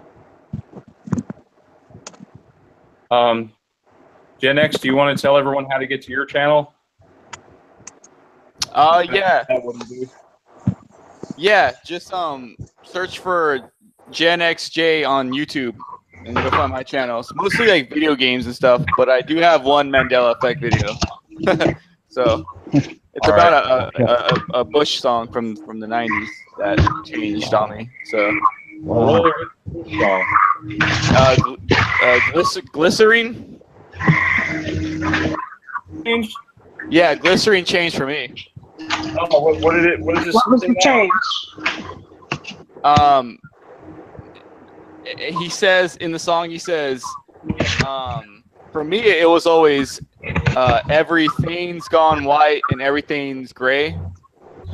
But now he just says everything gone white and everything's gray or something. He loses the S. So, really? Yeah. For me, that was like big because I remember that song being a different way. And you're a musician, so you would know, right? Yeah, I learned how to play that song on the guitar like about 4 or 5 years ago. Wow. I used to sing it a lot, and when I heard that, I was like, yeah, that's not right. So I made a video on it right away. So yeah, just Gen XJ on YouTube. Okay. Appreciate you here, brother. Thank you. Thanks. Yeah, thanks for having me, dude. Yeah, man, thanks. Thanks for having me on, Brian. Yeah, thanks, Brian. I appreciate it. Mary, thank you for coming on also. And Vanessa, you want to tell people about your channel? Yeah, I just actually started it a couple weeks ago. Right now, the only thing that it covers is just Mandela effect videos, nothing else. Maybe I'll branch out later on and do other topics, but right now it's just all ME. I talk about how and why the ME is happening, like my different theories. And I just recently posted a video with a recent David Bowie ME change. Yeah. How do you change? Really? Yeah. So basically the line was time may change me, but I can't change time, but it's changed now to trace. Oh, it's like what do you guys remember? What she just said. Change time? Time may change me, but I can't change time. Now it says trace time. Yeah. And this was I actually verified this. I have a girl at work. She has a tattoo of David Bowie. Like literally, she's a huge fan. She has a tattoo of the man, and she's verified it. So yeah, wow, what song is it? It was change time. Now it's trace. I remember the song from way back. You mentioned to me earlier about Vanessa. Maybe you could help me out with this one too. White Snake. You know that? What's that song by White Snake you were telling me about, Teresa? Drifter or what was it? Hobo? Like a drifter, I was born. Yeah, that changed. What? Google lyrics. Hobo. Wait, what? Yeah, it's weird because it's showing both ways. I'm like, that don't make sense. Wait, I gotta listen to that again then, because that's crazy. It's both ways. That's what's weird. I'm It's seeing showing both ways. lyrics, like Hobo and Drifter. If you look it up, but the song is still Drifter, so make a note of that. Okay, guys? It still says like a drifter. It's still Drifter, okay. White Snake, okay? There could be a possible change going on. Did she hear it say hobo?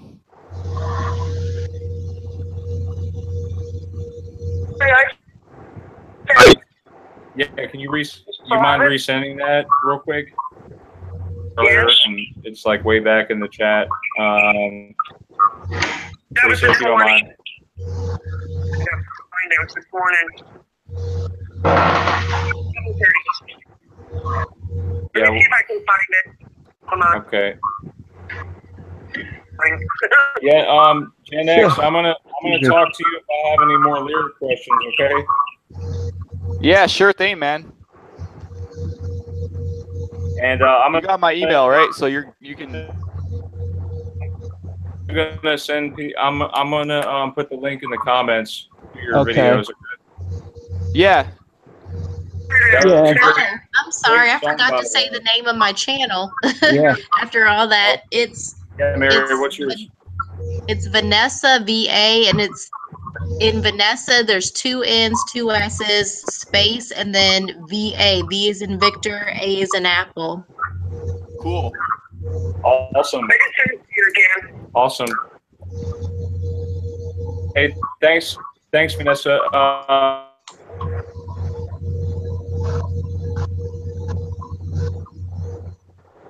Teresa, show me one last piece of residue here, and then we'll go. I think Mary fell off. It says, okay, Tom Hefner, not my dad, okay? He said Tom on the phone and he had to go, but he's sorry. Yeah. That's okay. See what it says? Hobo. Whoops, hold on. Yeah, let me. And that's just Google Play Music. Yeah, let me share this real quick, okay? It That's says here. Yeah, let me like see a that. hobo, I was born to walk alone. You see the Google Play Music has it wrong. What? What? Yeah. Like a That hobo? is insane. Yeah, like That a is hobo. crazy. Somebody, Why would they write hobo there? Somebody ought to contact Google and tell them they have it wrong. And furthermore, ask them why they put hobo there instead of drifter. Yeah. Why hobo? Maybe it's suggestive programming, because what if it is suggestive? Maybe by telling people one way, it spreads around the world different, and then before you know it, you've lost the original. That's what I'm wondering if they're going to slowly change it. You guys saw that? You guys see that where I actually thought that, I don't know what this echoing is, but you saw it where I did a video where John Denver's name changed to John Dever. Dever, yeah. What? Yeah, I heard that. Yes, on Wikipedia. Watch my video. I did a change on John Denver's name. Cage too. Wasn't it Deaver? Wait, Nicolas Cage Deaver. changed? An H. Well, who was it? He lost an H? He lost the H on his name. Yep. No shit. Yep. Serious. Can we find it? Yeah. No, it's okay. We could save some stuff for next time. We don't want to cover too much in one episode. We'll save some stuff for next time. I'm struggling with people's names. Thanks, like guys. The And Julia Child All right. one. Remember Julia? I'm gonna go ahead and cut the live chat, the broadcast. Thanks, guys. Yeah. Thank you. Thank you, Brian. God bless you. Thanks, Brian. everybody. Have a good night, everybody. All right. Good Nice night, meeting guys. everybody. Yeah. Nice meeting you.